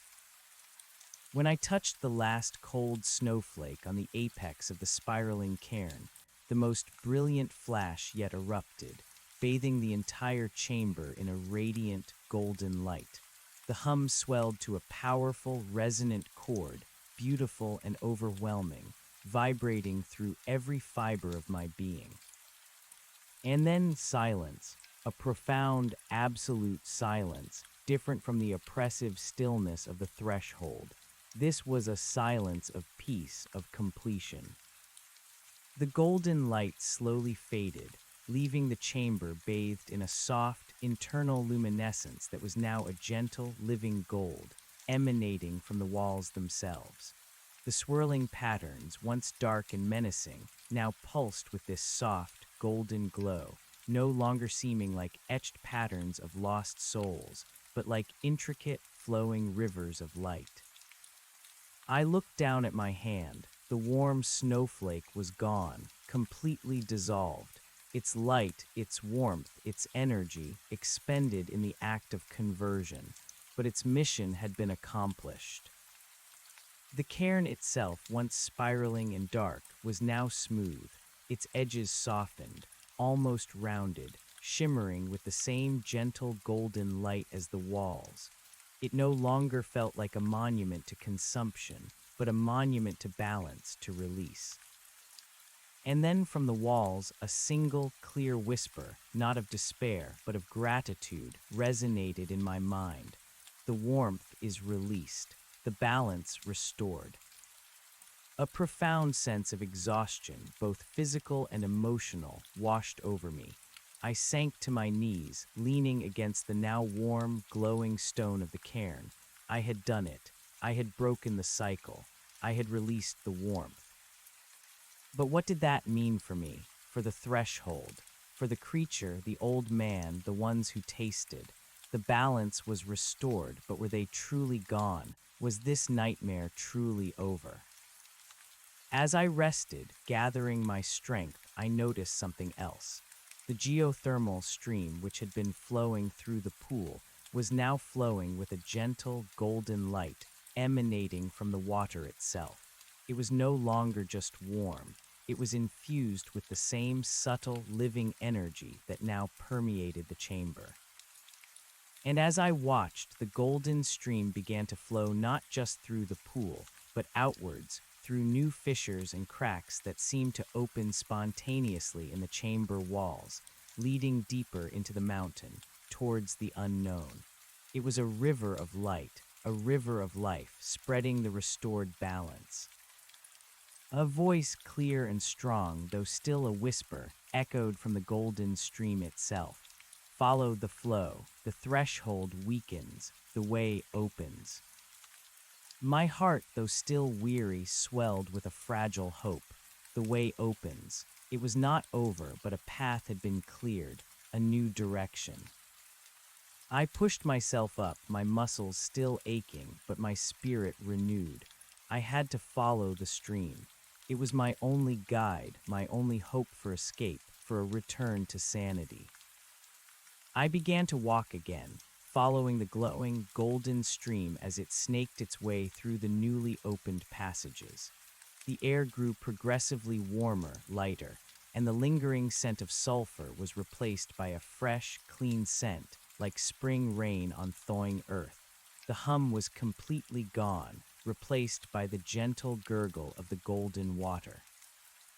The passages widened, no longer claustrophobic, but flowing, organic tunnels, smoothed and polished by the golden current. The patterns on the walls here, still present, were now entirely luminous, flowing rivers of light, no longer static etchings of despair. After what felt like a very long time, the golden stream led me into a vast, open chamber. This chamber was entirely different from any I had seen.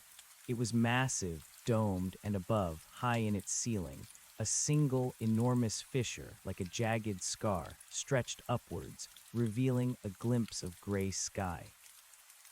An actual sky, not the artificial gloom of the threshold, but the outside world. My breath hitched. Freedom. It was within reach. The golden stream flowed directly towards the base of this fissure, cascading down into a huge, crystal-clear pool at the center of the chamber.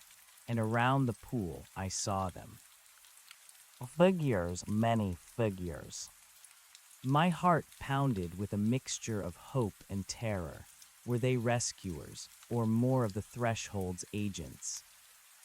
They were standing silently, surrounding the pool, their backs to me, dressed in various forms of outdoor gear, hiking clothes, hunting attire, winter coats. They were utterly still, their heads bowed, as if in contemplation or prayer. As I drew closer, my multi-tool clutched in my hand, I saw that their skin was not gray and luminous like the body on the altar. It was normal. Their faces, though pale and drawn, were clearly human. And then one of them stirred. A woman, her long hair tangled and gray, slowly lifted her head. Her eyes, though weary, held a startling clarity, a profound sense of understanding.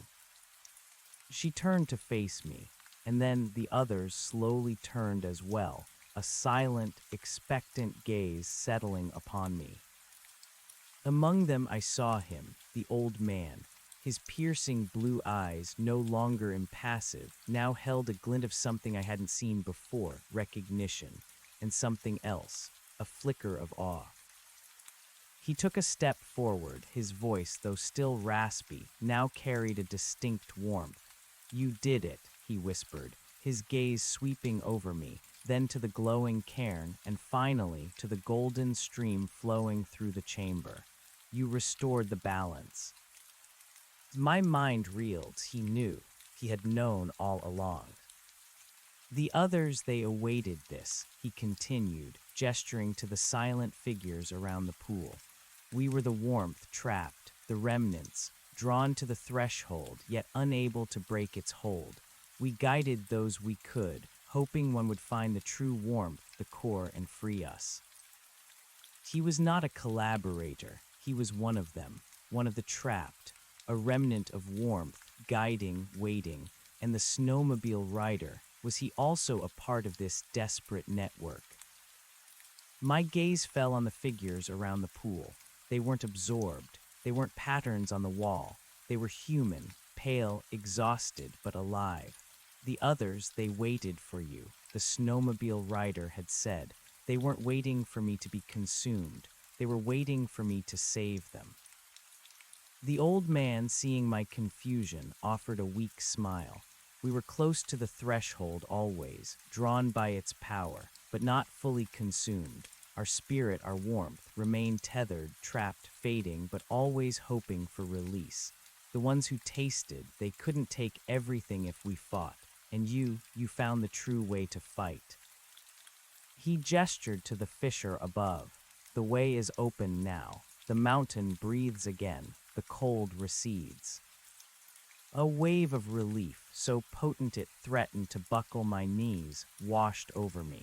I had saved them, and in doing so, I had saved myself. But the creature, I asked, my voice hoarse, the whispers, the ones who taste.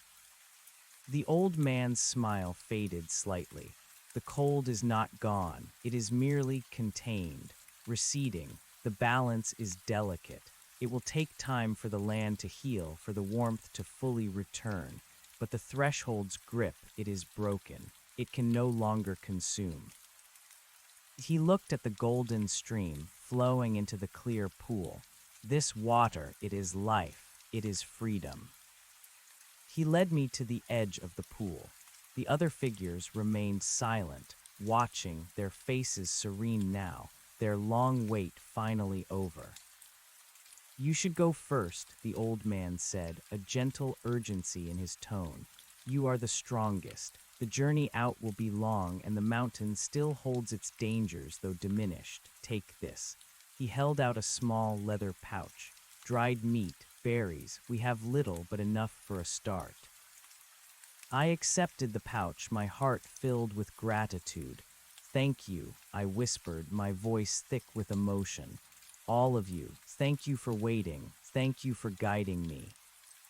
I looked at the fissure above, the gray sky a tantalizing promise of the world beyond.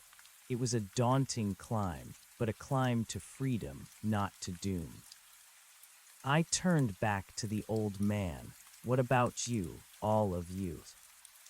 He smiled, a deep, peaceful smile that reached his eyes.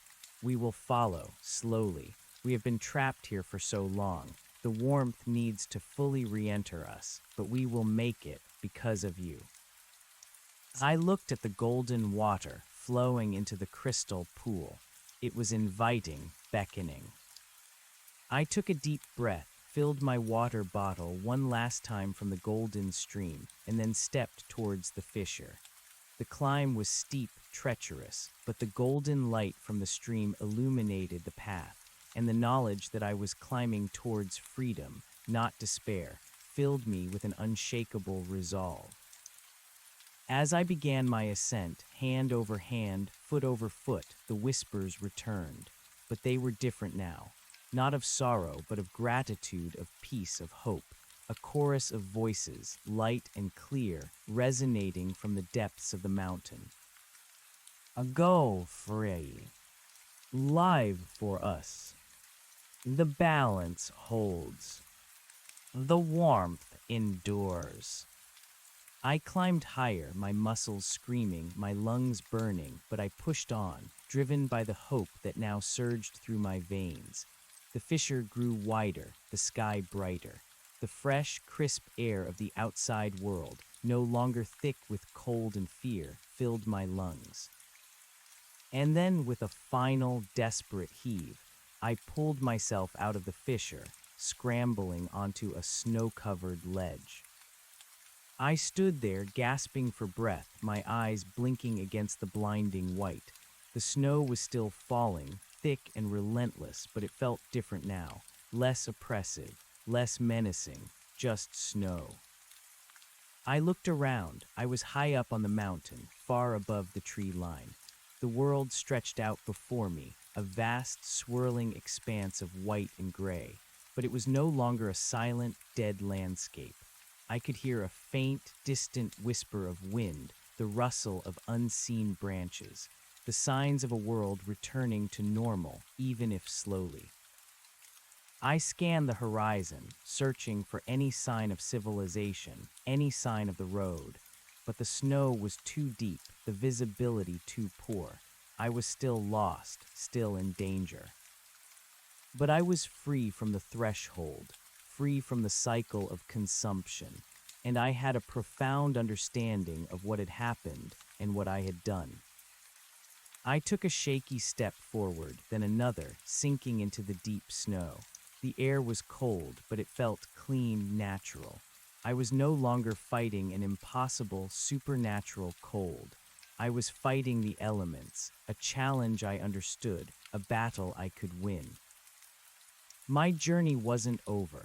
The true escape from this mountain, from this nightmare, was still ahead of me, but I was no longer a victim. I was a survivor, and I carried with me the silent, grateful whispers of the others, a testament to the warmth that now truly came from within. The mountain still held secrets, still held dangers, but now it also held hope. I had to keep moving. I had to get out. The blinding white of the snow-covered ledge was a stark contrast to the eternal gloom of the threshold. I blinked, my eyes adjusting, the crisp mountain air filling my lungs, air that no longer carried the scent of ancient emptiness, but the clean, sharp smell of ice and pine. I was out, truly out. The knowledge was a potent elixir, chasing away the bone-deep weariness, replacing it with a fragile, fierce determination. But freedom, I quickly realized, wasn't salvation. The mountain stretched before me, an immense, hostile world of white peaks and hidden valleys, shrouded in a relentless, swirling snowstorm. Visibility was terrible. The wind, though not the oppressive, unnatural force I'd known inside the threshold, was a biting, frigid adversary, pushing against me, driving snow into my exposed skin. I was still lost, still alone, still very much in danger. My multi-tool was still clutched in my hand, a useless comfort against the vastness of the natural world. I stuffed it back into my pocket, tightening the straps of my pack. The pouch of dried meat and berries from the old man was a welcome weight, a tangible link to the fragile community I had left behind, a promise of continued life. The fissure, my escape route, yawned behind me, a dark maw in the white rock. I glanced back, half expecting to see the old man or the others emerging, but there was nothing. Just the gray, churning sky above and the deep, silent opening below. They would follow, he had said, slowly. I hoped they would. I truly hoped. I turned away from the fissure, forcing myself to focus on the immediate challenge. Down, I had to go down. The tree line, a dark smudge far below, was my only landmark. Getting there meant navigating treacherous terrain, avoiding unseen crevasses, and battling the elements. My first steps were tentative, sinking deep into the fresh powder. The snow was soft, surprisingly so, almost fluffy, lacking the strange, inert density of the threshold snow. It was a small, almost insignificant difference, but it brought a surge of relief. This was normal snow. This was a challenge I understood. I started to move slowly, carefully, testing each footfall.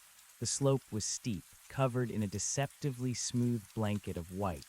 I tried to angle my descent, traversing across the slope rather than plunging straight down to lessen the risk of a fall. The wind howled, a mournful cry that seemed to echo the whispers of gratitude still resonating in my mind. Go free. Live for us. The warmth endures. The journey was brutal. Every step was a struggle. The snow was often waist-deep, forcing me to lift my legs high, burning precious energy. My boots, though sturdy, were not designed for this kind of extreme, deep snow travel, and my feet quickly grew numb despite the thick wool socks. My breath plumed out in white clouds, each gasp a testament to the effort. After what felt like an eternity, I reached a slightly less steep section, a broad, sloping plateau. The visibility remained poor, a swirling vortex of white, but I could make out vague, darker shapes in the distance, scattered patches of rock, hinting at a more complex terrain beneath the snow. I paused, leaning heavily on my knees, hands braced against my thighs, my chest heaving. My throat was raw, my eyes watering from the wind and the glare. I pulled out my water bottle, taking a small, measured sip of the golden water. It still held a faint, almost imperceptible warmth, a subtle sweetness, and a taste of hope. It was a tangible link to the miraculous. I scanned my surroundings, trying to orient myself. The mountains stretched on, an endless expanse of white. There was no sign of the abandoned SUV, no sign of any human presence, just raw, untamed wilderness. I needed shelter, and soon. The temperature was dropping, and the wind was picking up, promising a truly brutal night. I started moving again, driven by the urgency. The plateau gradually gave way to a more broken terrain, dotted with boulders and gnarled, snow-laden scrub brush. This was progress. The tree line felt a little closer now, its dark promise a beacon in the whiteout. As I navigated around a particularly large rock outcrop, my boot caught on something hidden beneath the snow. I stumbled, sprawling forward, my pack taking the brunt of the fall. A sharp pain shot through my left knee, and a gasp escaped my lips. I lay there for a moment, catching my breath, the taste of snow and fear on my tongue. My knee throbbed, but nothing felt broken, just a twisted muscle, a bruised joint. I pushed myself up, wincing. Every injury was a significant setback here, a drain on my diminishing reserves. The accident, however, had revealed something. The object my foot had caught on wasn't a rock. It was a rusted metal grate, half buried in the snow. And beneath it, a faint current of warm air rose, smelling faintly of damp earth and something else, something faintly metallic, almost electrical. My mind, still hyperalert from the threshold, immediately recognized the implication. Geothermal activity, a vent, and perhaps a passage. Hope, hot and fierce, surged through me. I knelt, pushing aside the snow, revealing more of the grate. It was old, corroded, but clearly man-made, a vent cover for some kind of underground system. I pulled at it, straining, my muscles screaming in protest. It was rusted solid. I fumbled for my multi-tool, extending the pry-bar attachment. With renewed vigor, I wedged the pry-bar under the edge of the grate and pushed. A groan of tortured metal, a shriek of rust, and then, with a final, desperate heave, the grate tore free, tumbling into the snow. A small opening was revealed, a dark, narrow shaft descending into the earth. A rush of warm air, stronger now, billowed out, carrying the same earthy, metallic scent. It wasn't the sterile emptiness of the threshold, nor the overpowering sulfur of the lava chamber. This felt industrial, man-made. My heart pounded. This could be a way out, or a trap, but the warmth was too inviting, the possibility of shelter too strong to ignore. I looked back at the swirling whiteout, the unrelenting cold, the growing darkness of the approaching dusk. Staying outside was a death sentence. Going down offered a chance. I squeezed into the opening, my pack scraping against the rough sides of the shaft. It was a tight fit, barely wide enough for my shoulders. I lowered myself carefully, feeling for footholds, my hands bracing against the rough rock and corroded metal. The descent was slow, tedious, and nerve-wracking in the almost complete darkness. After what felt like an endless drop, my feet touched solid ground.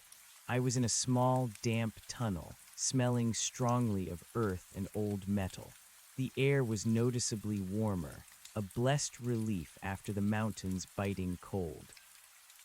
I fumbled for my emergency lighter, remembering the fear of absolute darkness in the threshold. This time, thankfully, it sparked on the first try, casting a flickering, uncertain glow. The tunnel was indeed man-made, crudely dug, shored up in places with rotting timber. Rusting pipes ran along one wall, dripping condensation onto the damp floor. This wasn't some ancient, forgotten passage of the mountain. This was an old mine shaft, or a service tunnel of some kind. I started to walk, following the tunnel's gentle incline. The light from my lighter was barely adequate, casting long, dancing shadows that played tricks on my eyes, making every crevice seem like a lurking threat. My knee ached with every step, a constant reminder of my vulnerability. The tunnel wound deeper, sometimes narrowing, sometimes opening into small, cramped caverns where the sound of dripping water echoed eerily.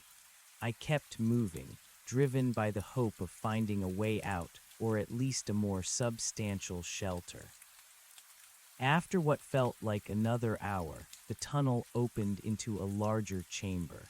This one was entirely natural, but in its center stood something else, something that made my breath catch in my throat.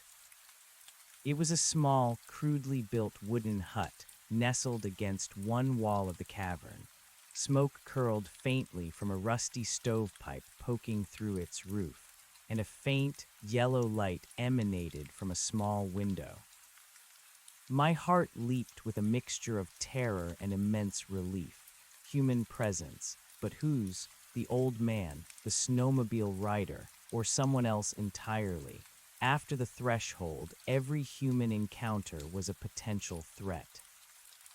I approached cautiously, my hand instinctively reaching for my multi-tool, though I knew it would be little defense. As I drew closer, the scent of wood smoke grew stronger, and I could hear a faint, rhythmic sound from within, the creak of a rocking chair. I hesitated outside the door, my hand raised to knock, then lowering it. What would I say? How would I explain? Taking a deep breath, I pushed the door open slowly. It creaked loudly, grating on the profound silence.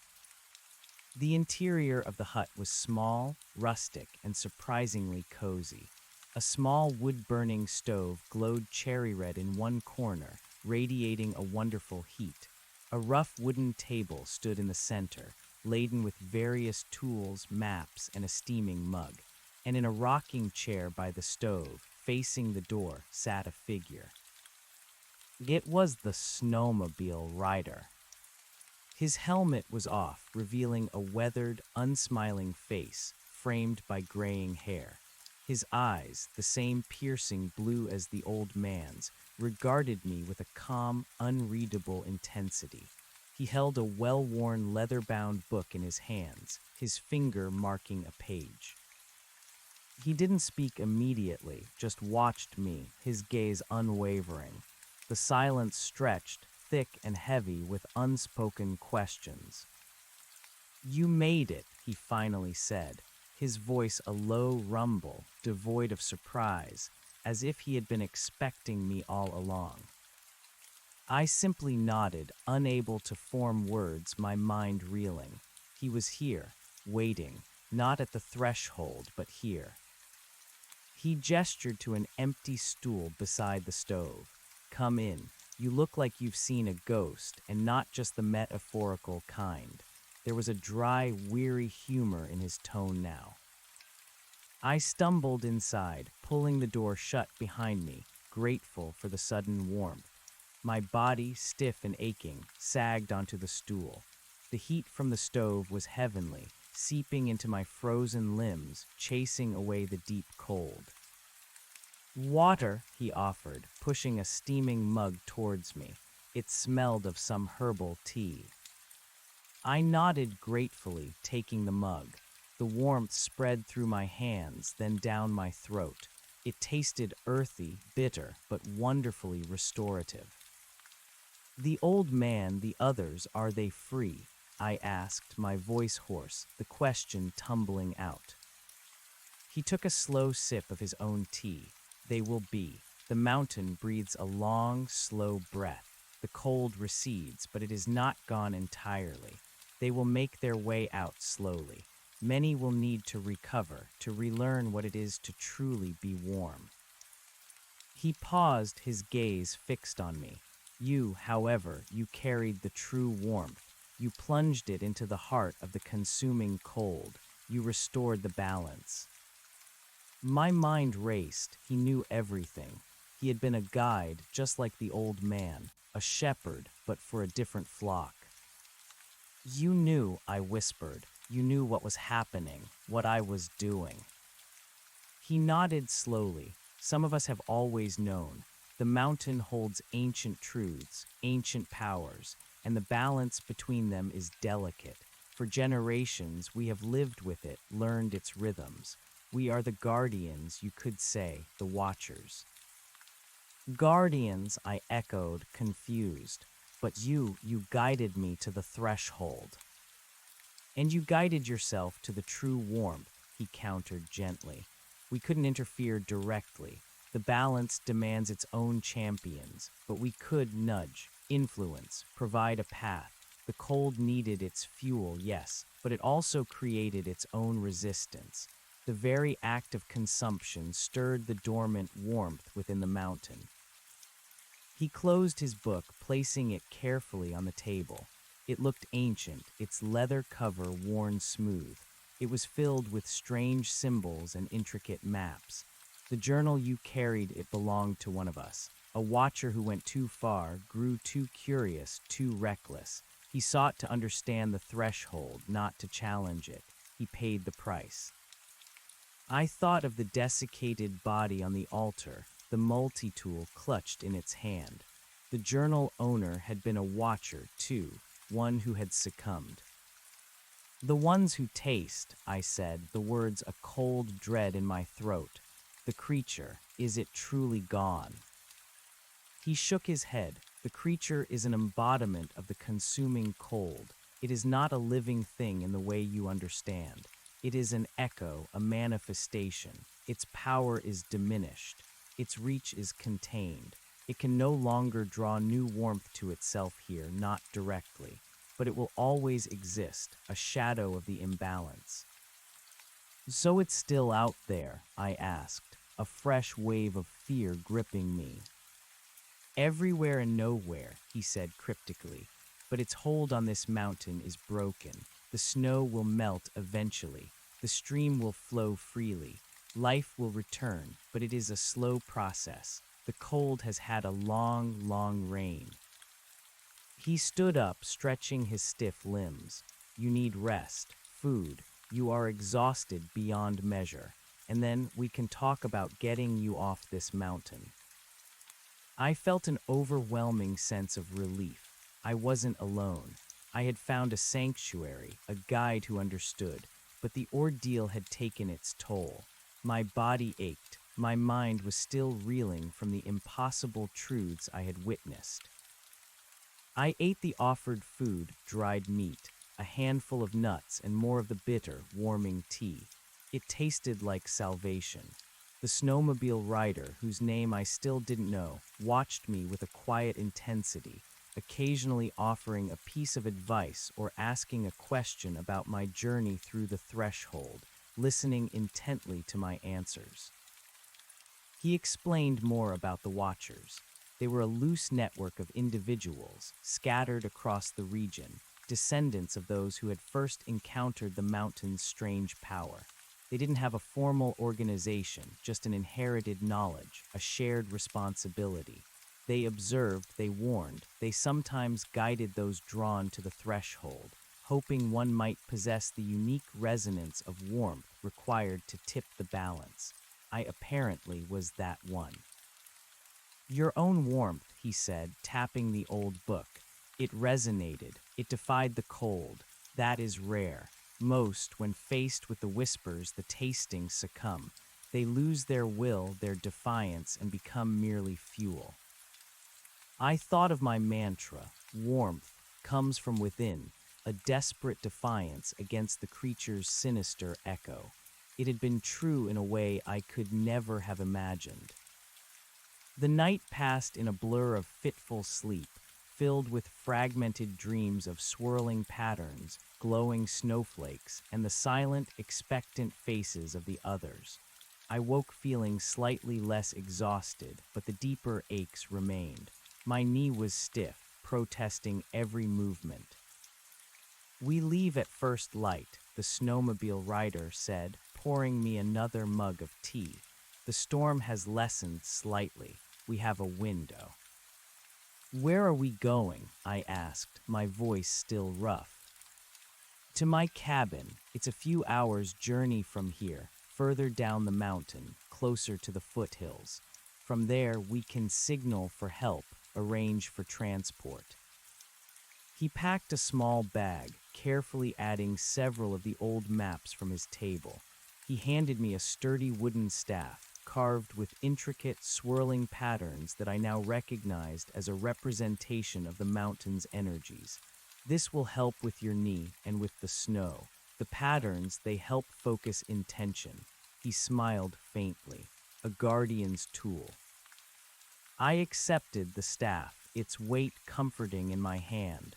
It was more than just a walking stick. It was a symbol, a link to this hidden world. We emerged from the mine shaft into a vastly different landscape. The snow was still falling, but less intensely. The whiteout had lifted, revealing jagged peaks towering above us, their surfaces dusted with fresh snow. The sky was still gray, but the clouds were higher, thinner, hinting at a distant, unseen sun. The cold was still intense, but it felt normal. A natural, biting cold that my gear was designed for. No longer the pervasive, soul-chilling cold of the threshold. We began our descent. The snowmobile rider, agile and sure-footed, moved easily through the deep snow, his snowshoes making quick work of the drifts. I followed, leaning heavily on the staff, my injured knee protesting every movement. The terrain was still difficult, but the visibility allowed us to pick our path more carefully, avoiding steep drops and hidden hazards. We traversed across slopes, navigated narrow ridges, and plunged through deep, silent valleys. The mountain was still beautiful, majestic, but now it held less terror, more reverence. As we descended, the snow gradually thinned. We started to see stunted pine trees, then larger, more mature evergreens, their branches heavy with snow. The air grew slightly milder, and the wind less fierce. The silence of the mountain was profound, broken only by the crunch of our snowshoes, the whistle of the wind, and the occasional creak of a snow-laden branch. I tried to mentally map our progress, but the winding path and the uniform landscape made it difficult. After what felt like an eternity, the snowmobile rider, who I now knew as Elias, paused, pointing ahead. "See that valley, just beyond that ridge. That's where my cabin is." I peered through the falling snow, my heart lifting. A dark, winding valley was just visible, nestled between two towering ridges. It was still a long way, but it was a concrete landmark, a promise of warmth and safety. We pressed on, spurred by the sight of our destination. The going remained tough, but the hope of reaching the cabin sustained me. As we crossed a particularly exposed ridge, the wind picked up with a sudden, ferocious gust, stinging my face with ice crystals. The sky, which had seemed to be clearing, suddenly darkened, and the snow began to fall with renewed intensity. A storm was brewing. "We need to move faster," Elias shouted over the howl of the wind, his voice strained. "It's coming in quickly." I pushed myself harder, forcing my aching leg to keep pace. The snow was a swirling white wall around us, reducing visibility to a few feet. I struggled to keep Elias in sight, fearing I would lose him in the white chaos. The path became steeper, more treacherous. We were moving through a dense patch of forest now, the trees offering some meager protection from the direct force of the wind, but making navigation even more difficult. Branches, heavy with snow, snagged at my clothes, and unseen roots tripped my weary feet. Suddenly, Elias stopped dead, holding up a hand. He tilted his head, listening intently, his face grim. "What is it?" I whispered, my heart pounding. "Listen," he replied, his voice barely audible above the rising wind. I strained my ears. At first I heard nothing but the roar of the wind, the heavy fall of snow. Then faintly a sound emerged, a low, mournful howl, not the howl of a wolf, not a natural animal sound. This was deeper, more resonant, carrying an ancient, chilling quality.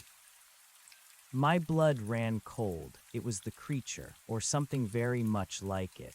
The cold was not gone. It was merely contained, receding, but not extinguished. Elia's face was grim. It's stirring. The balance is delicate. It still has echoes, manifestations. He looked around, his eyes scanning the dense, snow-laden trees. It's drawn to the energy we've released, to the lingering warmth. The howling grew louder, closer, seeming to come from all directions at once. The very air around us seemed to drop in temperature, a familiar, unnatural chill seeping into my bones, overriding the natural cold. "We need to find shelter. Now," Elias urged, his voice sharp with urgency. "It won't be as strong as before, but it can still drain, still consume." He started moving again, faster now, plunging through the deep snow, his snowshoes kicking up plumes of white. I struggled to keep up, my injured knee screaming in protest, the chilling howl echoing in my ears. We stumbled through the forest, the howling growing closer, more intense. I could almost feel its presence, a cold shadow reaching out, searching. My breath hitched in my throat. I had thought I was free.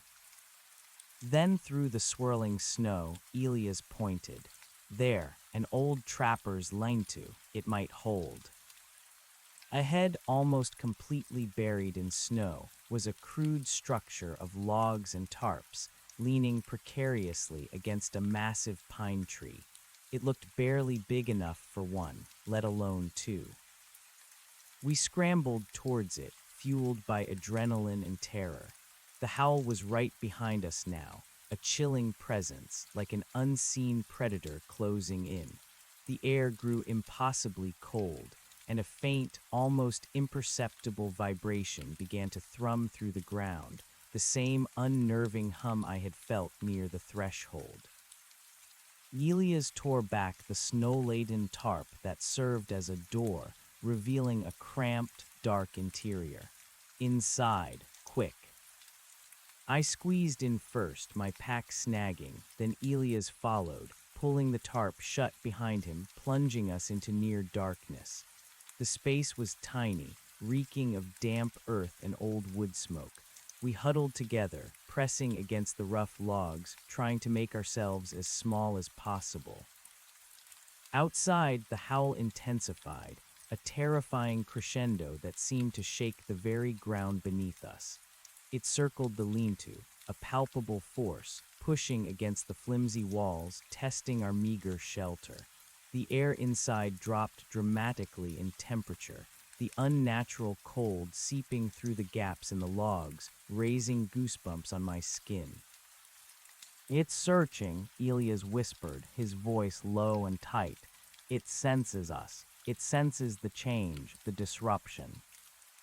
I fumbled for my emergency lighter, managing to coax a tiny flame to life. It cast dancing shadows around our faces, illuminating the fear in Elias' eyes, mirroring my own.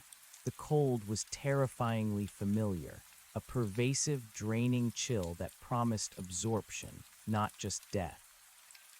The rhythmic thrum, the hum of the threshold, vibrated through the lean-to, through my bones, making my teeth ache. This was not the same entity, not the same strength, but it was an echo, a fragment, powerful enough to threaten us. Suddenly, a loud thump rocked the lean-to, as if something immense had slammed into it. The logs groaned, and a shower of snow cascaded from the roof. I gasped, pressing myself harder against the wall. Stay still, Elias muttered, his hand going to a large, gnarled wooden staff that leaned against the wall, similar to the one he had given me, but thicker, older. It's testing the boundaries. Another thump, harder this time, accompanied by a scraping sound, like claws raking against wood. The tarp door billowed inwards, revealing a flash of absolute darkness, a void against the swirling white outside. The cold intensified dramatically, sucking the air from my lungs.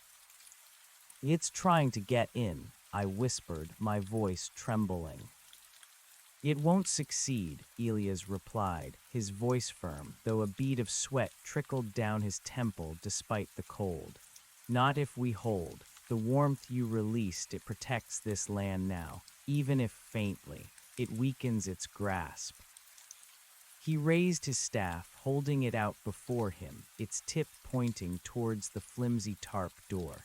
He closed his eyes, and a faint, almost imperceptible glow emanated from the staff, a subtle golden light that pulsed rhythmically. It was the same light I had seen in the stream, in the now luminous patterns of the golden cairn. As the staff pulsed, the cold within the linta lessened, pushing back against the encroaching chill. The thrumming from outside seemed to falter, weakening, growing less aggressive. The scraping sound stopped. The linta groaned again, but this time it felt like a sigh, not a warning. The profound, unnatural cold began to recede, replaced by the natural, albeit biting, cold of the mountain. The hum died down, replaced by the roar of the wind. Elias opened his eyes, his face pale but resolute. "It's retreating. It can't breach the barrier of restored balance, not fully." A wave of profound relief washed over me, leaving me weak and trembling. It wasn't over, not entirely, but we had fought it back. We had survived. "We stay here until dawn," Elias said, his voice softer now. "The storm will pass, and it will be gone from this immediate area. But remember, the cold is not vanquished. It is merely contained. It exists as long as there is warmth for it to seek." We spent the rest of the night huddled in the cramped lean-to, listening to the furious roar of the storm outside. Elias kept his staff close, its faint golden glow a steady, comforting presence in the darkness. He taught me a few basic chants, ancient words in a language I didn't recognize, that he said helped to fortify the spirit against the cold's whispers. I repeated them, feeling a strange resonance, a connection to the mountain's deeper, hidden energies. When dawn finally broke, it was with a spectacular burst of color. The sky, now clear and brilliant blue, painted the snow-covered peaks in hues of pink, orange, and gold. The storm had passed, leaving behind a pristine, untouched world of white. The air was still bitterly cold, but clean and fresh. We emerged from the lean-to, stiff and sore, but alive. The snow lay deep, sparkling like diamonds in the early morning sun. The tracks of the creature, if there had been any, were completely covered by the fresh fall. "Today we reached the cabin," Elias said, a renewed determination in his voice. "And then we can truly begin the journey back to your world." The descent that day was easier, though still challenging. The clear skies allowed us to see for miles, revealing the vast, silent beauty of the mountain. We walked for hours, speaking little, conserving our energy. My knee, though still sore, felt stronger, and the wooden staff was a constant, steadying presence. As we descended further, the trees grew denser, forming ancient, silent forests. We started to see signs of wildlife, deer tracks in the snow, the fleeting glimpse of a snowshoe hare. The mountain, though still formidable, felt alive again, teeming with subtle energies.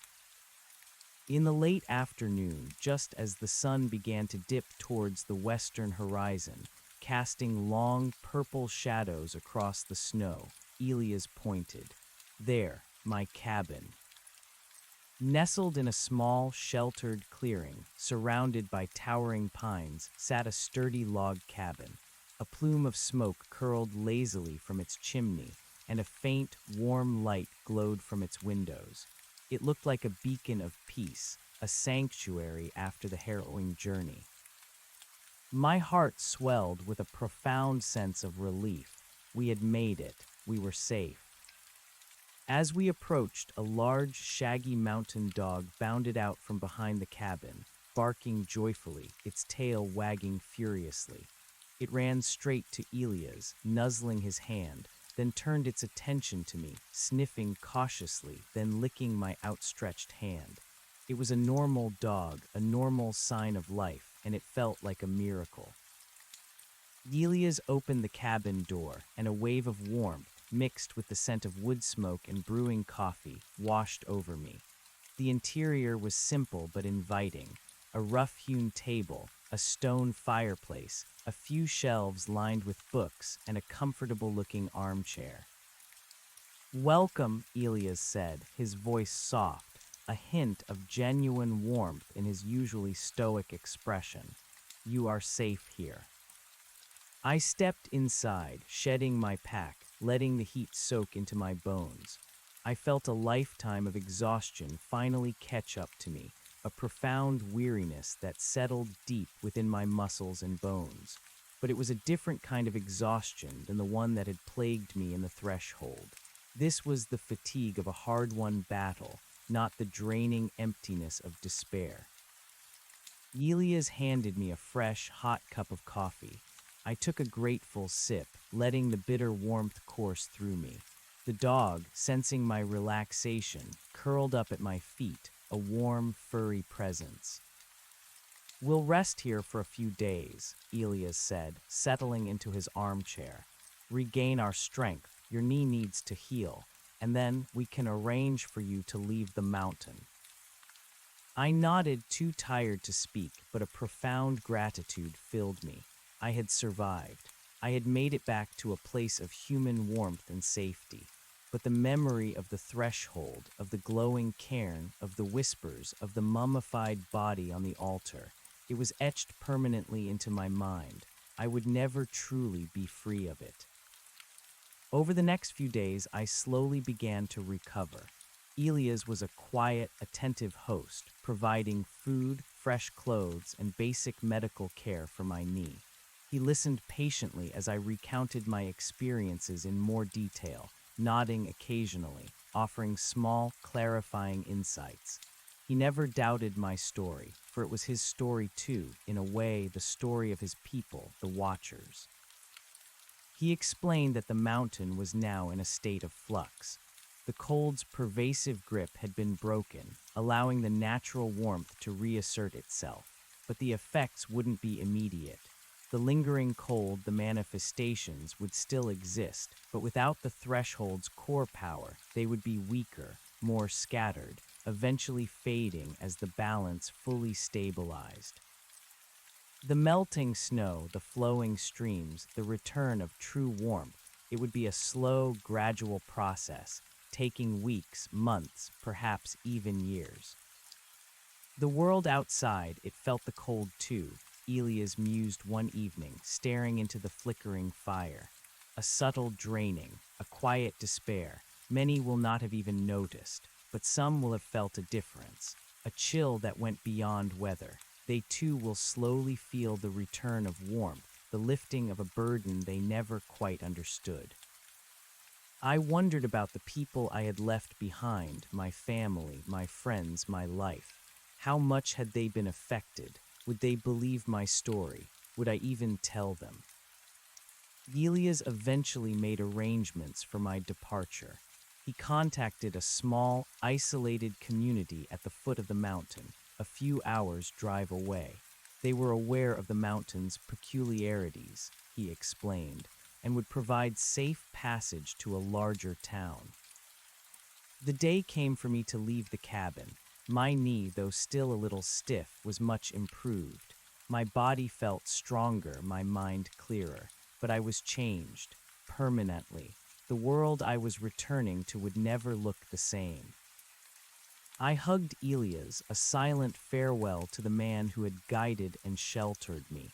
"Thank you," I said, my voice thick with emotion, "for everything. I don't know how I can ever repay you." He smiled, a rare, genuine smile that softened his weathered face. "You already have. You saved us all. You brought the warmth. That is payment enough." He handed me a small, wrapped package, something to remember the mountain by, and a way to stay connected should you ever need to. I tucked the package into my pocket, not opening it immediately. His dog, the shaggy mountain dog, whimpered softly, nudging my hand, as if sensing my imminent departure. I stroked its head, a final connection to this strange, beautiful world. I walked down the winding track leading from the cabin, leaving Elias standing by the doorway, his silhouette framed by the morning light. I looked back one last time, raising a hand in farewell. He raised his staff in return, a silent blessing. The drive down the mountain was long, winding through forests that were gradually shedding their heavy blanket of snow. Small patches of green earth were beginning to show, and the air carried the scent of thawing soil and new growth. The sky was a clear, brilliant blue, and for the first time in what felt like an eternity, I felt the warmth of the sun on my face. Real warmth, life-giving warmth. The small community at the base of the mountain was quaint, rustic. A single general store, a few houses, a gas station. The people were friendly, curious, but discreet. They clearly knew Elias and treated me with a quiet respect, as if I had returned from a long, arduous journey they understood but could not speak of. They provided me with a ride to the nearest town, a small bus that occasionally made the trip. As the bus rumbled away from the mountain, leaving its silent, watchful peaks behind, I finally opened the package Elias had given me. Inside, nestled in a piece of soft cloth, was a small, perfectly carved wooden snowflake.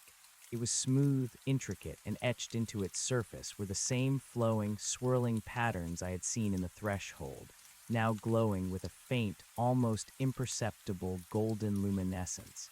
It was beautiful, and it felt faintly warm to the touch. It was a tangible reminder of everything, a piece of the mountain's magic, a symbol of the balance I had helped restore. I held it in my palm, its subtle warmth a stark contrast to the rapidly cooling air of the bus. The intricate patterns, flowing and swirling, seemed to shift and dance in the dappled sunlight filtering through the window.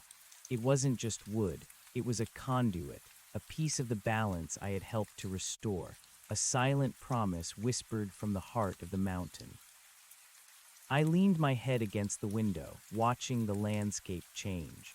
The snow became patchy, then disappeared altogether, revealing vast stretches of dark, thawing earth and skeletal trees that would soon burst into green. The scent of pine and damp soil replaced the crisp, icy mountain air. Houses appeared, then small farms, then the distant hum of traffic, growing louder with every mile. It was the world I had left, familiar and mundane, yet now seen through entirely new eyes. The bus pulled into a small station in a bustling town, a cacophony of voices, car horns, and distant sirens assailing my ears. I stepped off, a stranger in a strange land, despite it being my own. The sheer normalcy of it all felt jarring after the profound, elemental truths I had witnessed. People walked by, absorbed in their phones, their conversations, their daily routines, utterly oblivious to the subtle shift in the world's deep hum, to the balance that had almost been lost. I made my way to a general store, feeling conspicuously out of place in my still damp, worn-out hiking gear. I needed to call someone to explain my absence, but the words felt hollow and inadequate before they were even formed. How could I articulate glowing snowflakes, whispering walls, and a creature that fed on despair? My story would sound like the ravings of a madman. I bought a new phone, clean clothes, and a hot meal. The food tasted bland, almost artificial compared to Elia's hearty, simple fare. The warmth of the coffee was comforting, but it lacked the deeper, living warmth of the golden stream. I was back, but I was not home, not yet. For the next few days, I drifted, navigating the unfamiliar comfort of hotels and anonymous cafes. I tried to call my family, my friends, but each time my finger hovered over the dial button, unable to bridge the chasm between my reality and theirs. What could I say? I was gone for weeks, trapped in a supernatural ice dimension, but don't worry, I saved the world from a despair-eating monster. It was ludicrous. The wooden snowflake became my anchor. I held it constantly, feeling its faint warmth, its steady pulse. It reminded me that it hadn't been a dream, a hallucination induced by hunger and cold. It had been real, it was real. And the whispers, Elias' words, resonated within me. The world outside, it felt the cold too. They too will slowly feel the return of warmth. I started to observe, not just the physical world, but the subtle energies, the moods of the people around me. In the beginning, in the bus station, I had felt a lingering apathy, a quiet resignation in many faces, a chill beneath the surface. Now, as days turned into weeks and I traveled further from the mountain, I began to perceive subtle changes. A lighter step, a slightly brighter gaze, a spontaneous laugh in a crowded street, a renewed sense of purpose in mundane tasks. It was imperceptible to most, but to me, attuned to the delicate balance, it was palpable. The warmth was indeed returning, slowly, subtly, like spring after a long winter.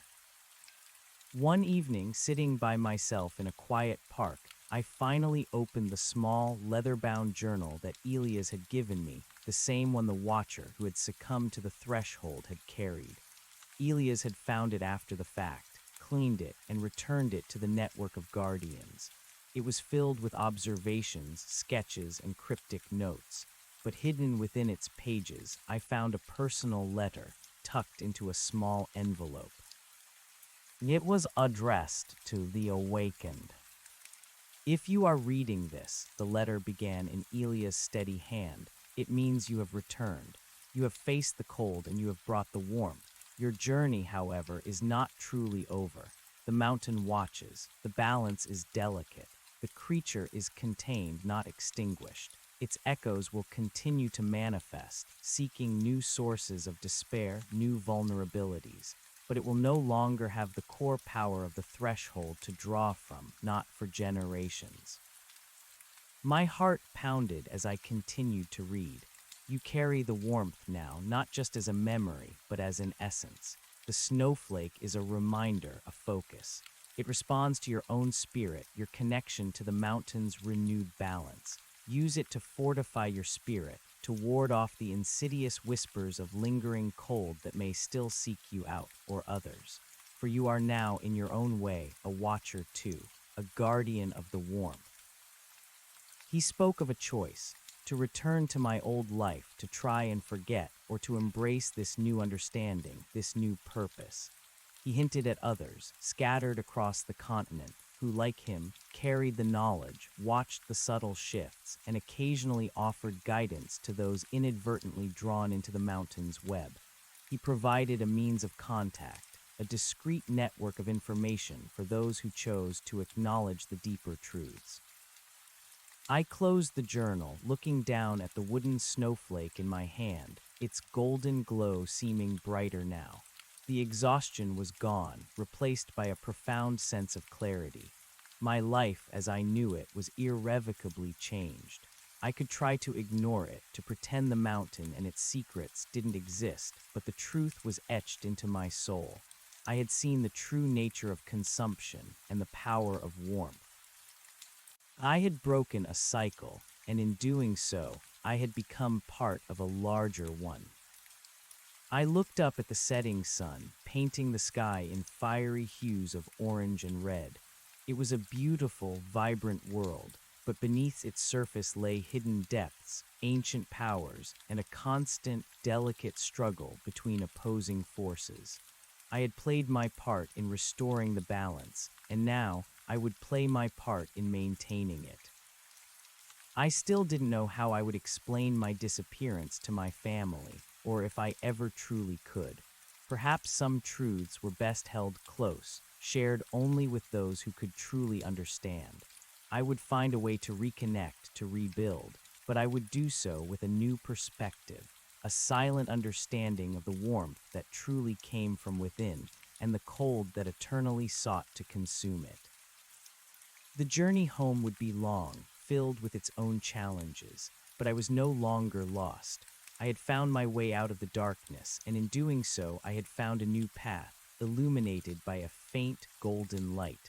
The whispers of the mountain had changed me, had become a part of me. Now they were a chorus of hope, a silent promise of enduring warmth. I was a survivor, yes, but more than that, I was a guardian. And I carried the warmth, ready to share it, ready to protect it, in a world that still needed to remember its power.